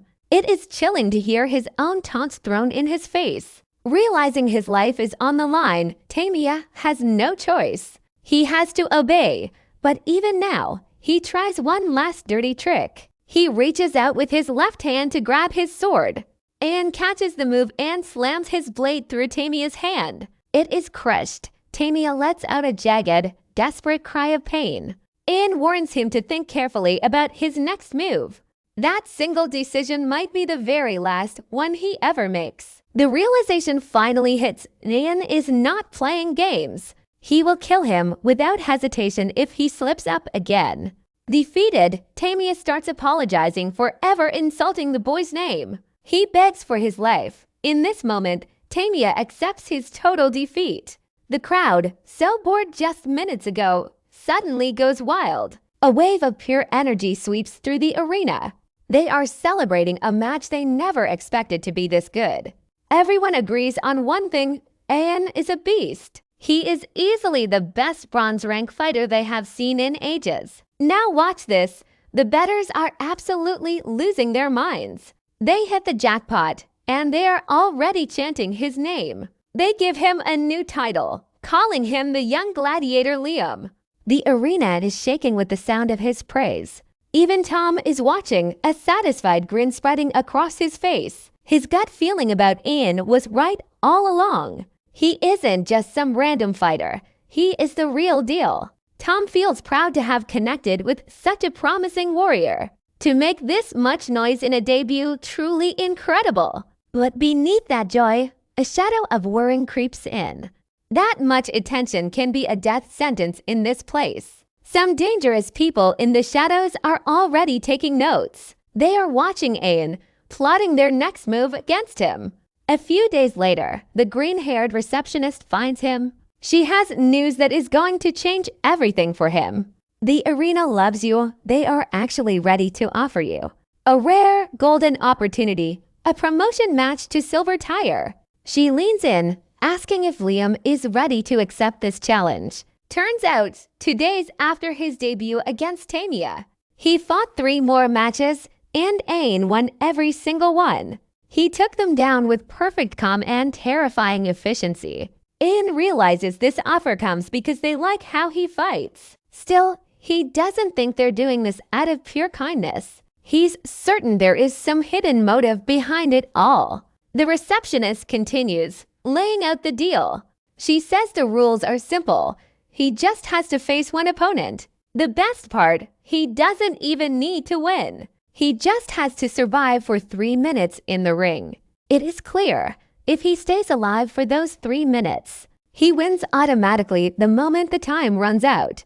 She stresses that this offer is incredibly rare. It does not just pop up every single day. He also knows that once he hits silver rank, he will face much stronger fighters than before. Not to mention, he stands to earn a massive payout. Just for lasting 3 minutes, the receptionist hints. Looking pretty sly, she asks what Ahan plans to do. She reminds him this chance is a once-in-a-lifetime thing. Liam tells Ahan that the arena has a dark, old tradition. They call it rookie crushing. It exists solely to destroy smart, efficient fighters like him.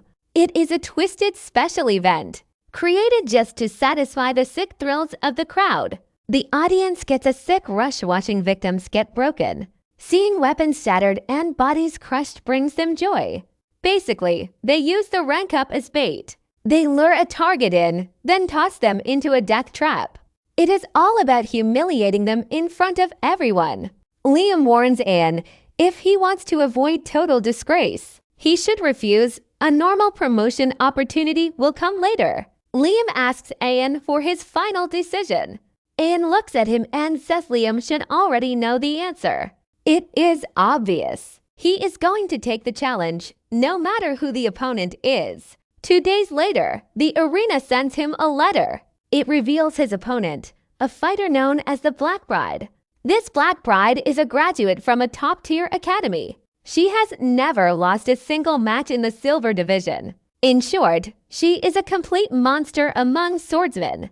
And since the academy does not produce losers, she is dangerous. To these trashy people, a simple academy certificate is all they need.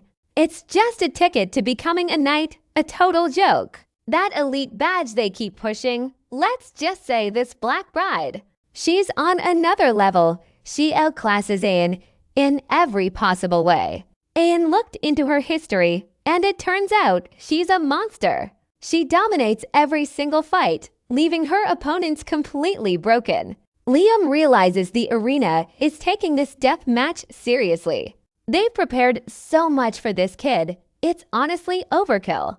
If Ahan has to survive 3 full minutes, he's in real trouble. Liam just mocks him, telling Ahan he's as good as dead. Ahan asks if it's really that bad, clinging to a shred of hope. He thinks the Black Bride can't possibly be stronger than Patel. Sure, Patel is sick and weak now, but he was a legend. One of the strongest swordsmen alive, but Liam shuts him down.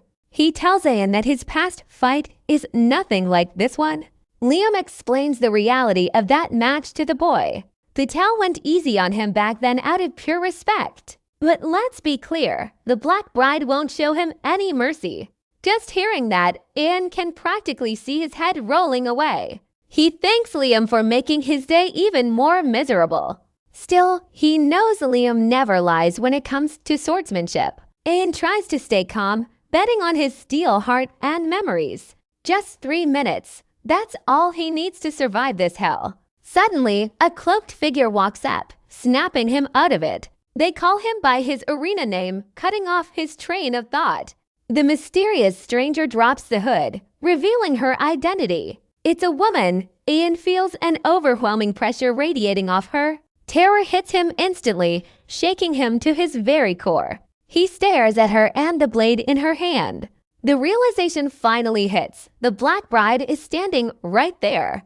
Ahan goes dead silent as she steps closer to him.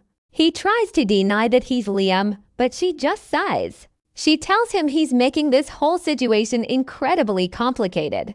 Her hand drops to her weapon, ready to draw her sword.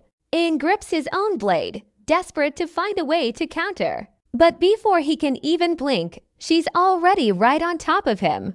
She presses the steel against his throat, cold and deadly. Before he can even react, she's shown him the truth. She could have ended his life in the blink of an eye. The Black Bride tells him to stop wasting her time now. She already knows he's the one they call Liam. It's painfully obvious from everything surrounding him. But then she tells Ahan that he doesn't need to be afraid. She isn't here to kill him. She has a business proposal. Ahan waits breathless, wondering what kind of deal she's offering. She tells him flat out he needs to quit. Continuing this match is just pure stupidity. The Black Bride turns to Ahan, eyes cold as ice. She claims she sees a bright future for him, and she wants to protect it. Ahan doesn't back down. He asks what happens if he still insists on fighting. The Black Bride stares him down. Her answer is chilling. He will have to pay a steep price. Late that night, weighed down by everything, Ahan heads to the Hall of Honor to see Tom. Tom is taken aback seeing him show up so late. He asks why Ahan would come at such an ungodly hour. Ahan apologizes for the late visit. He knows it's rude to just drop by.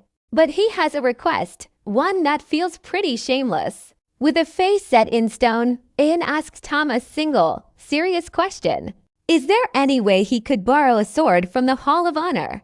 After the Black Bride leaves, Liam watches her go with clear, deep admiration. He remarks that a talent like hers is truly wasted in this era. Most swordsmen hit a wall and collapse, he explains. But not her.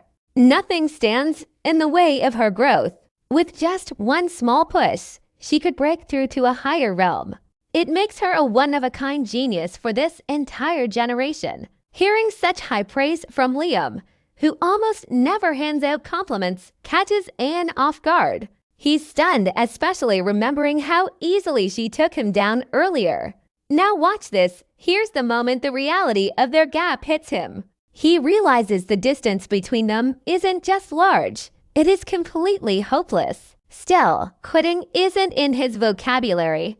He has to face her. Since Ahan refuses to give up, Liam stops wasting time. He urges the boy to go find that second sword right now. Later, Ahan meets Tom at the Hall of Honor to ask for the weapon. Tom hesitates, his brow furrowing before he speaks. He asks if this is all about the upcoming duel with the Black Bride. Ahan is shocked. Tom already knows. News of this match has spread like wildfire, Tom explains. Everyone is talking about it, since it's a clash between two of the most promising fighters. But Tom sees through the games being played behind the scenes. The arena isn't trying to rank Ahan up. They are clearly setting him up to fail. Tom tries to talk him out of it. He explains that the Black Bride isn't someone he should be fighting right now.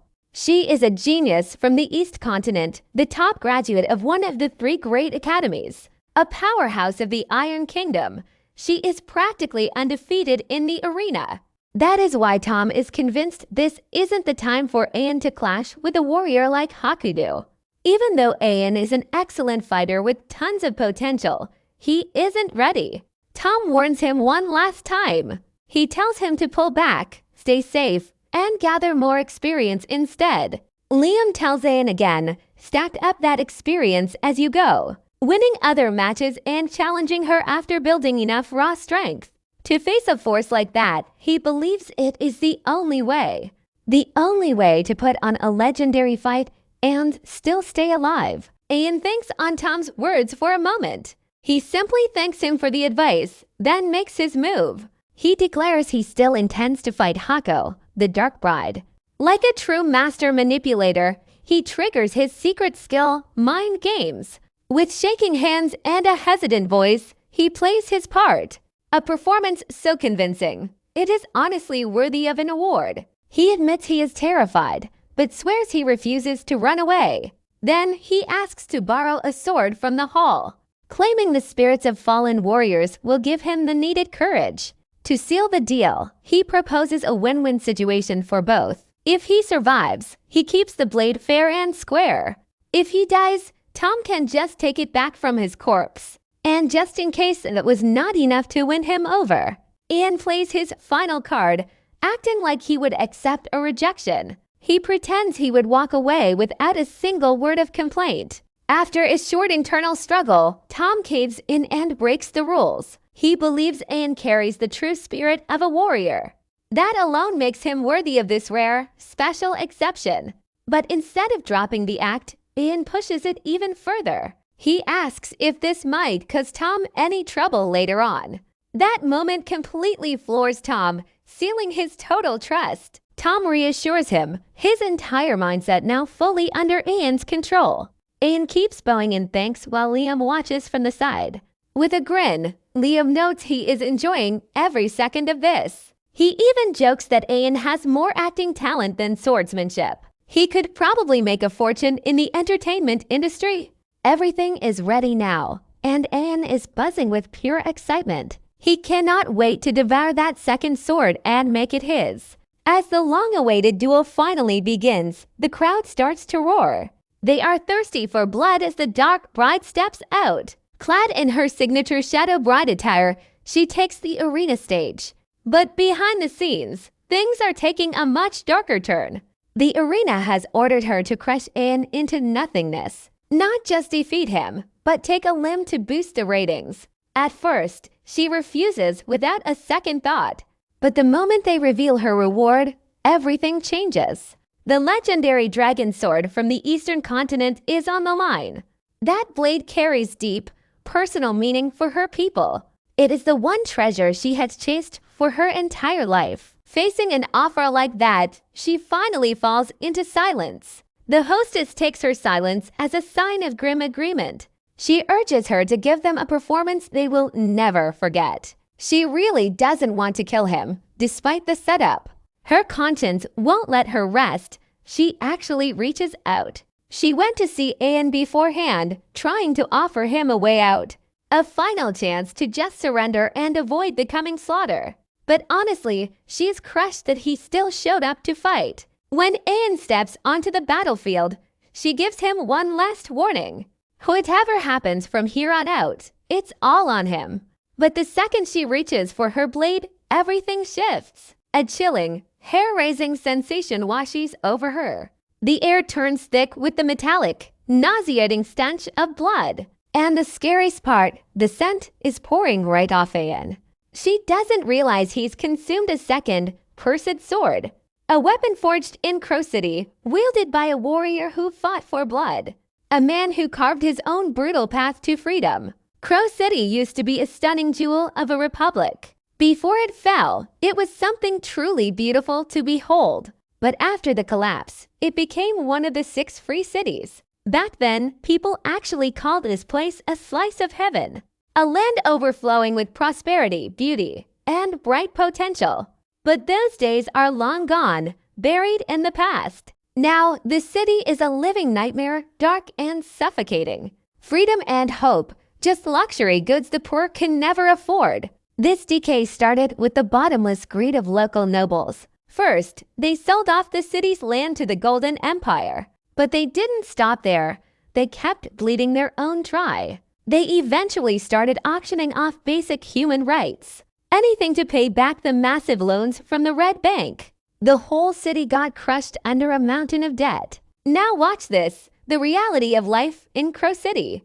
The citizens are treated worse than common slaves. Human rights are just a ghost story here. The people are forced to endure endless, soul-crushing misery. And among those forced to watch this slow death, a man named Fang. Fang could only stand by and watch his home sink into despair. He saw fathers beaten to death just for begging on the streets. He saw mothers selling themselves just to keep their children fed. Everything finally snapped inside Fang when his little sister died. A simple fever, one he couldn't afford medicine for. Something inside him broke that day, leaving a hollow rage. He started asking the question that changed everything. Why does everyone here just accept such a cruel fate? Why do they suffer without ever trying to fight back? He finally got his answer on a day just like any other. It happened right during a public execution in the city square. They were dragging out the prisoners, ready to make an example. A death sentence just for fighting back against a drunk tourist. Violence in this city is usually ignored, but this victim, a foreigner, the authorities decided to make an example of that man. Even though the injustice was clear, no one dared to speak up. The public was paralyzed, terrified of the consequences that might follow. They feared that any resistance would only bring more brutal treatment. But after the execution, something unexpected happened to this city. A chilling silence descended. It lasted 4 days. A fragile tension masked as peace spread across the land. But that was no real peace. The foreigners who once looked down on everyone were suddenly cautious. They realized the people they treated like trash could actually fight back. That realization planted a seed of fear in their hearts. For the first time, the power balance had shifted. And from this, Fen reached a powerful conclusion. He realized the chains holding people down weren't just forced upon them. They were being kept in place by their own fear and resignation. If they truly wanted change, those chains should have broken long ago. Still, he knew freedom wouldn't come without a heavy price. It would demand blood, and someone had to carry that burden. Accepting this, Fen chose to step into the shadows as an assassin. He decided he would be the one to execute true justice. He was ready to stain his hands if it meant restoring freedom. Restoring the paradise that Crowd City had long since lost. Right now, Fan's own weapon is what Ahan has swallowed up. He hopes it might just help him flip the odds in this duel. The announcer steps onto the stage, officially starting the long-awaited match. Waves of excitement erupt through the crowd. Hakudo quietly watches Ahan's aura, thinking back to the past. Back then, he had the simple presence of a hired mercenary. But now, his aura feels like someone who has waded through rivers of blood. Pay close attention here. This is where the mystery deepens. She realizes Ahan now looks more like an assassin cloaked in darkness. She continues to probe him, trying to grasp what he has become. But it is hopeless. She cannot fathom this bizarre situation at all. She watches him intently. Hakudo quietly watches Ahan's aura, thinking back to the start. The first time she saw him, he had the vibe of a mercenary. But now, his aura feels like someone who has bathed in blood. Like a man who has lived through an entire river of gore. She realizes Ahan now looks more like an assassin. A killer completely shrouded in darkness and blood. She tries to probe him, desperate to figure out what he is. But it's hopeless. She just can't make sense of this strange situation. She keeps watching him intently, trying to crack the mystery. She tries to grasp what changed, but nothing here makes any sense. The gap between what she saw before and what she feels now. It is just too massive. She cannot explain it away. She pushes those thoughts aside and decides to end him. No hesitation, not even a flicker of doubt in her eyes. She lunges forward with a strike that is lightning fast and precise, certain that she will take him down in a single heartbeat. But she is shocked, absolutely stunned, to see Ahan dodge it. He moves with a speed that should be completely impossible. This throws her off balance. Just look at the confusion on her face. Only last night, his movements were still so slow and clumsy. Based on that version of him, he had nothing that could challenge her. There is no way he should have been able to react that quickly, let alone counterattack with that kind of seamless grace. Now though, he is moving like a completely different person. Before Hakudo even realizes what is happening, Ahan closes the distance, one hand lunging with a sword strike, while the other hand swings a blade like a seasoned assassin. As their swords crash together, a cold chill hits her. Hakudo realizes something even more unsettling is going on. His breathing, the rhythm of every single move he makes. It feels unnatural, like it belongs to someone else entirely. As the clash continues, Ahan keeps pace with her so easily. He parries her strikes, and this just pushes her panic higher. Everything about him goes against everything she thought she knew. Standing before her is no longer that inexperienced warrior. This is something far more dangerous. It forces her to ask the question, what on earth is Ahan? But Ahan ignores her, shifting into another counterattack. He dodges every single blow with terrifying precision. This forces Hakudo to carefully analyze his fighting style. She quickly realizes his techniques are incredibly bizarre. He is fighting like a mercenary and a killer all at once. His movements are constantly shifting, without a hint of delay. It makes predicting his next move feel almost impossible. You can see her frustration building with every missed strike. That seamless switch between styles ruins her own rhythm. For a split second, it gives Ahan the upper hand. Even he can feel how much he has improved right now. He realizes he has completely left the beginner level behind. But despite how impressive he looks, reality sets in hard. Ahan is painfully aware of the truth behind his sudden surge. All of this, it is really just a reckless, desperate gamble. He knows he is forcing moves that are not truly his own. And he is playing a game he cannot afford to lose. It didn't take long for his fears to become reality. Hakudozu adjusted, quickly shattering his rhythm and forcing him back. She finished analyzing him, calmly asking if he had anything else. She clearly had him figured out, and the crowd went wild. They were stunned, a low-ranked fighter like Ahan holding his own. Those recent wins got him noticed, and now the baits were flowing. People were betting on his survival. Some even dared to dream.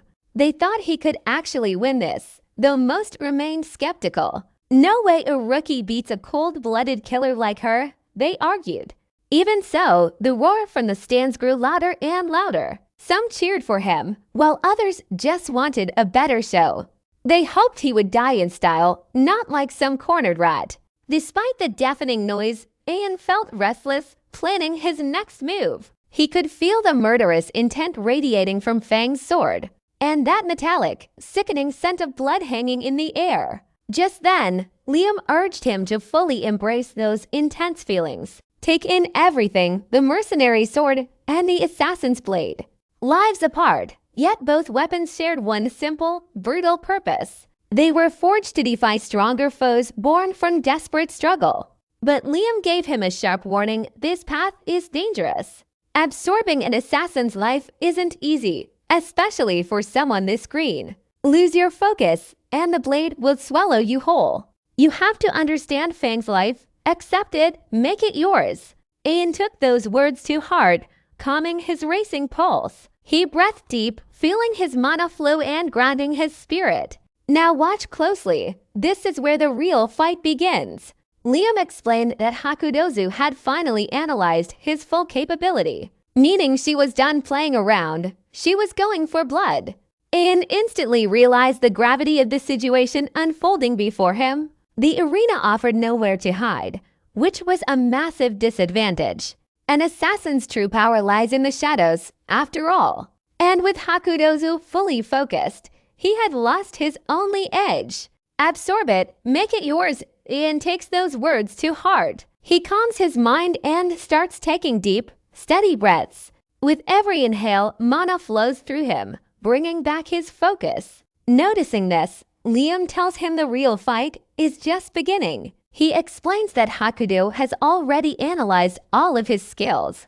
After their first clash, there is no more holding back. From here on out, she is going to fight seriously. Ahan quickly realizes the gravity of the situation. The arena has nowhere to hide, which is a massive disadvantage. As an assassin, his real strength lies in the shadows. On top of that, Hakudo is locked in now. Watch closely. This is exactly where he loses his biggest edge. He has lost the element of surprise, and it is all downhill from here. Ahan realizes he has no clear advantage here. He decides his only choice is to create space. Just drag this out until the time limit runs dry. He makes his move fast. Ahan steps back, desperately trying to widen the gap. But in the very next heartbeat, Hakudo shifts. She closes the distance instantly, leaving him completely stunned. From the stands, Tom watches, totally calm. He knows Ahan still doesn't grasp a true swordsman's power. At this tier, warriors can project their mana outward. It carves a path, letting them dominate both attack and defense. But even more, that power flows deep inside them, boosting their physical limits to an almost superhuman level. Suddenly, Hakudo launches a relentless, non-stop assault. Ahan is forced onto the defensive, struggling just to keep up. He realizes fast she was holding back before. The speed and raw strength she's showing now, insane. Way beyond anything he just experienced a moment ago. Ahan desperately hunts for a gap or a single weakness. He's hit a wall, completely helpless. See, unlike most warriors he's faced before, who leave those tiny openings between every strike, her swordsmanship is absolutely flawless. Every movement connects perfectly into the next. Not a single inch of space left to counterattack. For Ahan, her style feels more like art than fighting. Every strike flows like a master painter's brush. The battlefield is her canvas, and she's creating perfection. Even while barely holding on, Ahan keeps searching for an exit. He's honestly filled with shock at the warrior in front of him. As another heavy attack tears toward him, he blocks with everything he's got left, using both his mercenary sword and the assassin's blade. Even Liam is impressed, watching Hakudo's technique unfold. He explains how swordsmen from the Eastern continent train. They master a mysterious martial art, blending movement with nature. Their footwork is light, like they're walking on air. Every swing is fluid, carving beautiful lines through the atmosphere. It's rhythmic, like a wave crashing down. It doesn't stop until it hits its mark. Ahan keeps dodging every perfect, lethal arc. But just when he thinks he's clear, Hakudo pivots. She traces a clean path, aiming straight for his center. Then with one powerful leap, she lunges forward, closing the gap to finish it once and for all. Ahan tries to hold his ground, but the pressure from that incoming strike is crushing. It forces him to dive deep straight into the buried memories of Fang. In that flashback, Fang is back in a city crawling with rot and filth. He sees the blood Fang spilled, carving a brutal path toward his own freedom. A war against the corrupt nobles ruling the cursed, broken land. Death follows them like a shadow, constant and heavy in the air. The stench of fresh blood hits him after every single ambush they survive. Then, on one of those hellish days, Fang is forced into a corner. He tries to outrun his pursuers, only to realize the trap has snapped shut. Dead end, no way out, just cold stone walls staring back at him. Standing before Fang is a monster far beyond anything he can handle. The only path to survival is running, but he has nowhere left to go. Then all hope vanishes as the enemy unleashes a final, lethal strike. Fang sees it coming, his life, right here, finally hitting the end. But just as the killer closes in, something impossible happens. Something that you can only call a true miracle unfolds in that heartbeat. Fang spots a tiny gap, a momentary, microscopic opening right in front of him. He knows this trick. It is the same instinct that cheated death 1,000 times. As the enemy lunges, Fang somehow dodges the killing blow by a hair. He twists, slipping past the blade, already lining up a vicious counter. And right then, Ahan snaps back, the assimilation of Fang's memory complete. He sees his own opening against the Black Bride, clear as day. He lashes out, blade biting deep into her shoulder as blood sprays wide.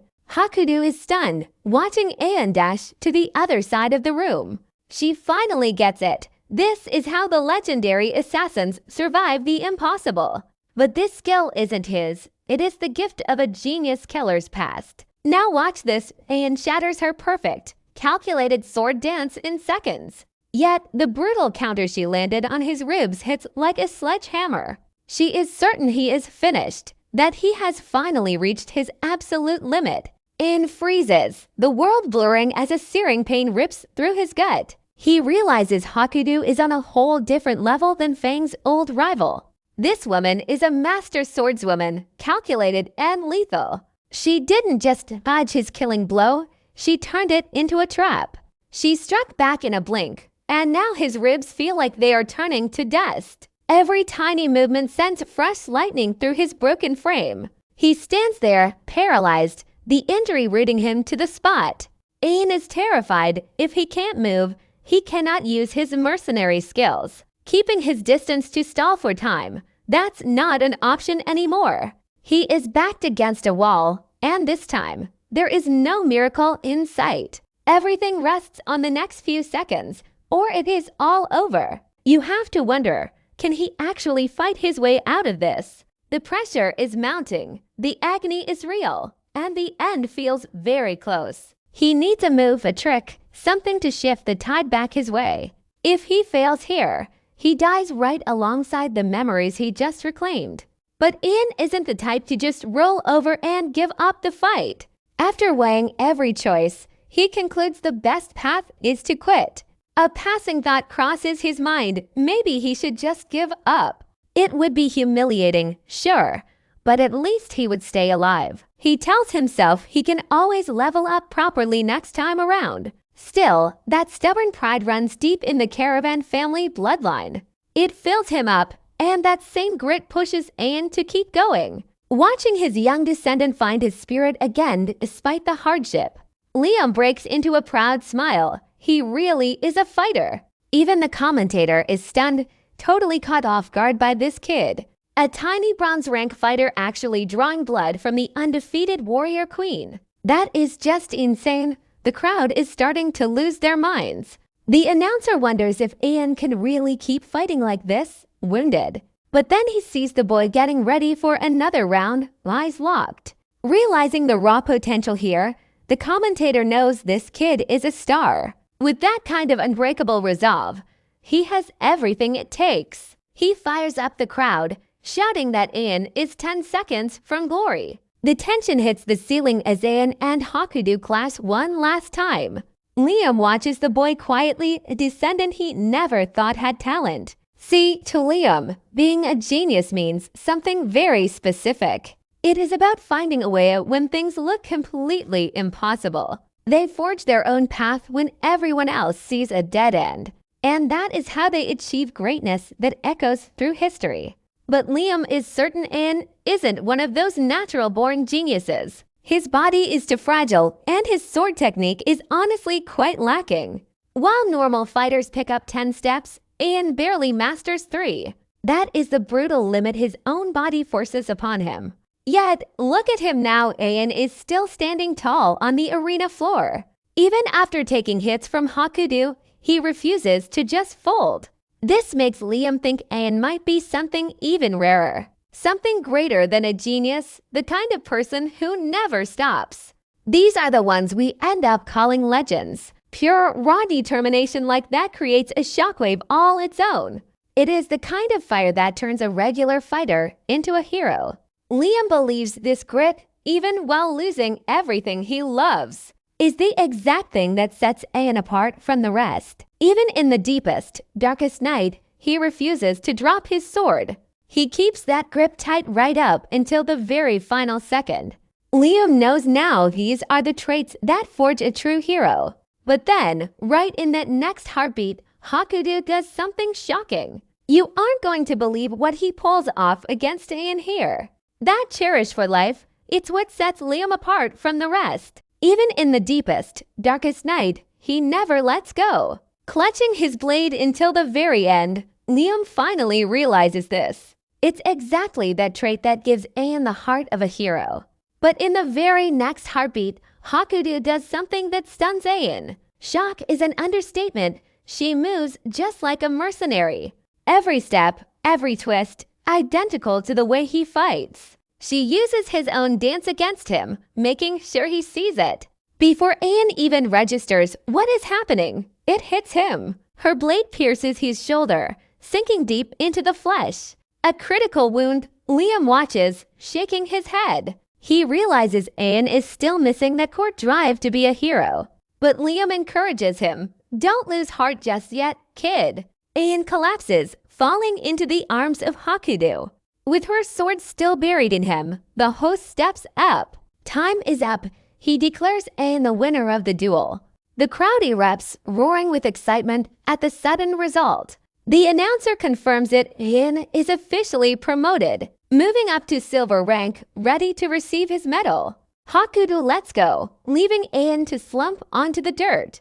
She just stands there, watching him in silence. Even though she spared him, she feels a heavy guilt.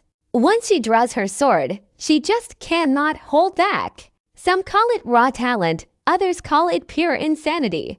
To her, it is nothing more than simple, brutal violence. Yet a rush of excitement surges through her veins now. It has been a long time since she faced a worthy rival. This fight has sparked a strange, new interest in Ahan. Suddenly, a telepathic voice cuts through her thoughts. It reminds her of the deal. Take his arm for the dragon sword. The stranger warns that the reward depends on this task. No limb, no prize. That was the agreement they made. From the VIP balcony, the arrogant noble issues his demand. His order flashes through a glowing orb, sharp and cold. He gives her one final chance to claim Ahan as a trophy. A twisted game just to satisfy his own bored amusement. In exchange, she gets the legendary dragon sword. As that grating voice pushes her, Hakudo hesitates. She curses him out under her breath and kills the link. She sheathes her blade, deciding to leave the city for a while. But before she can move, a blinding light flares up. She tries to steady herself, squinting against the glare. A familiar, unsettling energy pulse hits her, Liam. He appears right before her, looking just as shocked. Liam wonders if this strange aura is from Ahan passing out, or maybe it is just the residual shock of that brutal fight. He greets her, calling her the little girl from the east. He knows she is one of the rare few from that land. He greets the girl, calling her his little eastern lass. He tells her she's one of the few rare souls from the east. Dong is known as a mage, a man who senses souls and wields pure divine power. Liam is shocked that the Black Bride has such razor-sharp senses. And that is not all. Her martial arts skills are completely on another level. Meanwhile, the Black Bride stays frozen, wondering if this is just some illusion. But one thing is crystal clear to her now. The man standing right there possesses a mind sword. This is the legendary realm only the peak of swordsmanship can ever reach. It is the ultimate sign of a true sword master. Hakudo remembers how Master Carlos was surrounded by 10 blooming mind swords. That was back when Carlos rose to become the strongest swordsman alive. But the number of swords hovering over Liam is something else entirely. She starts counting, but it is impossible. It goes from dozens to hundreds. Before she knows it, thousands of blades are blocking out the entire sky. She stares at him, unable to grasp the true nature of this being. Now watch this. He senses her confusion and speaks up. Liam tells her she is not quite at the level to understand the answers yet. He encourages her, though saying this realm is something she can reach to. He calls it the Land of Swords, the final destination for all sword illusions. Just as quickly as they appeared, the blades vanish into thin air. Liam says he looks forward to their next meeting. And he even calls her by a name, Soleong. By pure coincidence, that is her real name. Soleong stands there stunned as memories of her father's old stories flood back. Her father once told her a legend about swordsmen who transcended mortality. They reach a realm so high, it touches the very heavens. You see, he believed such masters travel to the land where immortals live. A paradise filled with happiness, where the departed welcome their loved ones home. Her father told her he would have no regrets if their family reunited there. Seeing Liam, Soleong realizes that her father's legend was real all along. The sword god actually exists. The next day, Soleong approaches Ahan in the recovery room. She introduces herself, but Ahan looks completely confused by her sudden appearance. She asks to follow him, and he has to stop and think for a second. He wonders if her brain got rattled after their brutal fight in the arena. but Solian is absolutely determined to make her move. He also promises Solian that he'd have no regrets at all if one day their family could finally reunite in that place. Watching Liam for a brief moment, Solian finally understands it all. The legends from her father's old stories, they're actually real. And the divine sword truly exists. The very next day, Solian approaches Ahan in the recovery room and introduces herself. But he's completely caught off guard when she asks to join him. He has to ask her again, genuinely confused by her request. He's wondering if her head got scrambled after that brutal fight. Back on the arena floor, still, Solian stands her ground. It was clear to her she intended to stay by his side. She wanted to hear everything, feel everything. She even told Ahan that following him was the fastest path, the fastest way to chase her dream, reaching the very peak of the sword. She practically begged for his permission. Ahan looked at her, completely bewildered. He was confused, honestly. Is this some kind of new trap, a new scheme? It just didn't make sense, a powerful swordmaster like her, asking to follow a nobody like him. Seeing him so flustered, Liam stepped in to tell Ahan about his encounter with Solian. Right after Ahan had passed out in the arena, of course. Liam proudly declared that she had been absolutely captivated by his own eternal charisma. It was overwhelming, he claimed. Ahan nearly threw up just watching his ancient ancestor act like a total clown. Liam kept bragging, going on about how ancient swordsmen used to pledge loyalty to him on sight. Just one look at his shadow was enough to make them his servants. Then his tone shifted. He said he actually pitied Ahan. At this age, he said, a boy should be experiencing wild, passionate love with a girl like Solian, instead of wasting his time on murder and vengeance. But unfortunately, fate had already forced Ahan onto this bloody path of the sword. Liam advised him to just cut all those messy emotional ties. He insisted that holding onto such feelings would only hold him back. It would just make him soft, weak. Liam reminded him then, he is a descendant of the Caravan family. He has to avenge those who had their lives stolen away. He pushed Ahan to weigh Solian's value as a swordmaster. Was she actually useful? Ahan watched her quietly. He realized she was high-level talent, offering him her loyalty. And since Liam already backed her skills, she could be a real asset. She would be the perfect helper to reach his goals. Remembering her performance in that fight, Ahan realized she was extraordinary. Having her around would definitely push him to get stronger. So he grew serious, introduced himself properly, and welcomed her as a neighbor. Ahan also trusted him to look after her on the way back to the Caravan estate. On the road, Ahan told Solian he wanted to clear the air before they reached his territory. He warned her not to take it the wrong way. Ahan told her that he is currently in a complicated relationship. It is hard to explain, really. But the main point, he cannot develop those kinds of feelings for her. The atmosphere changed in a heartbeat the moment he said it. He kept going, adding that he was pretty sure Ahan did not have those intentions either. Even so, Ahan felt he had to remind her. A complicated relationship that cannot be clearly explained, but the key point is he cannot develop feelings for her. The atmosphere changes instantly when Ahan says this. And he continues by saying he is pretty sure Solian doesn't feel that way about him either. Still, Ahan reminds her that since they are a man and a woman, things could get complicated fast. Just in case, Ahan wants Ahan to be crystal clear on his stance. Ahan doesn't hold back at all. She cuts right to the chase. She tells him she gets why he's so worried, but he can relax. Seriously, there is absolutely nothing for him to be concerned about. Ahan completely crushed Ahan's ego with her next few words. She tells him straight up, he is not her type, not even close. Liam is dying of laughter hearing this, but Ahan is just getting started. She doesn't stop there. She has a very specific preference in mind. She tells Ahan she likes men who are significantly taller than her, needs that broad, muscular build and sharp, chiseled facial features. She absolutely demolishes him, saying she wants nothing to do with skinny guys. She makes it clear that weaklings are just not on her radar. To make matters worse, she says Ahan looks way too soft.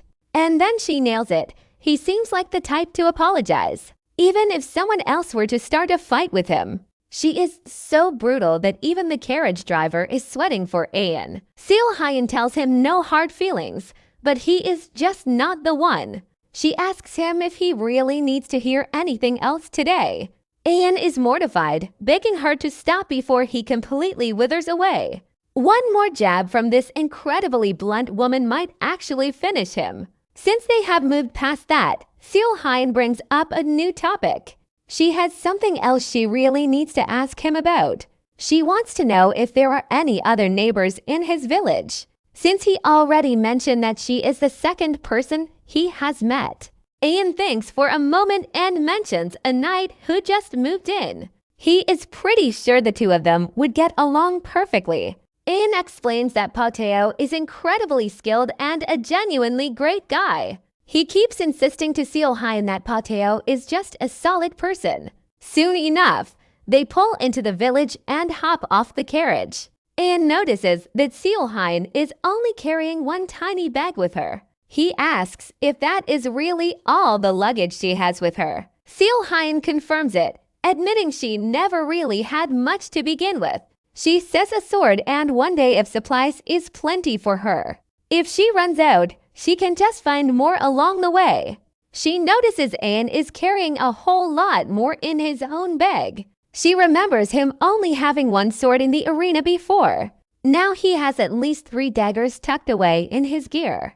Ahan explains his old blade broke during his last big fight, so he picked up a spare while he was back in the city. Lucky for him, he made some extra cash after hitting silver rank. That rank up really changed things for his wallet. He was finally able to afford the armor pieces he was missing. Ahan feels pretty good about it. He is finally getting ready. You can tell he is genuinely happy to see himself improving like this. Reaching Foma, the city of blades, they arrive at the castle gates. A horrific scene stops them cold, Vetten standing among the dead. Peter stares, stunned, while Ahan stands there amidst the carnage.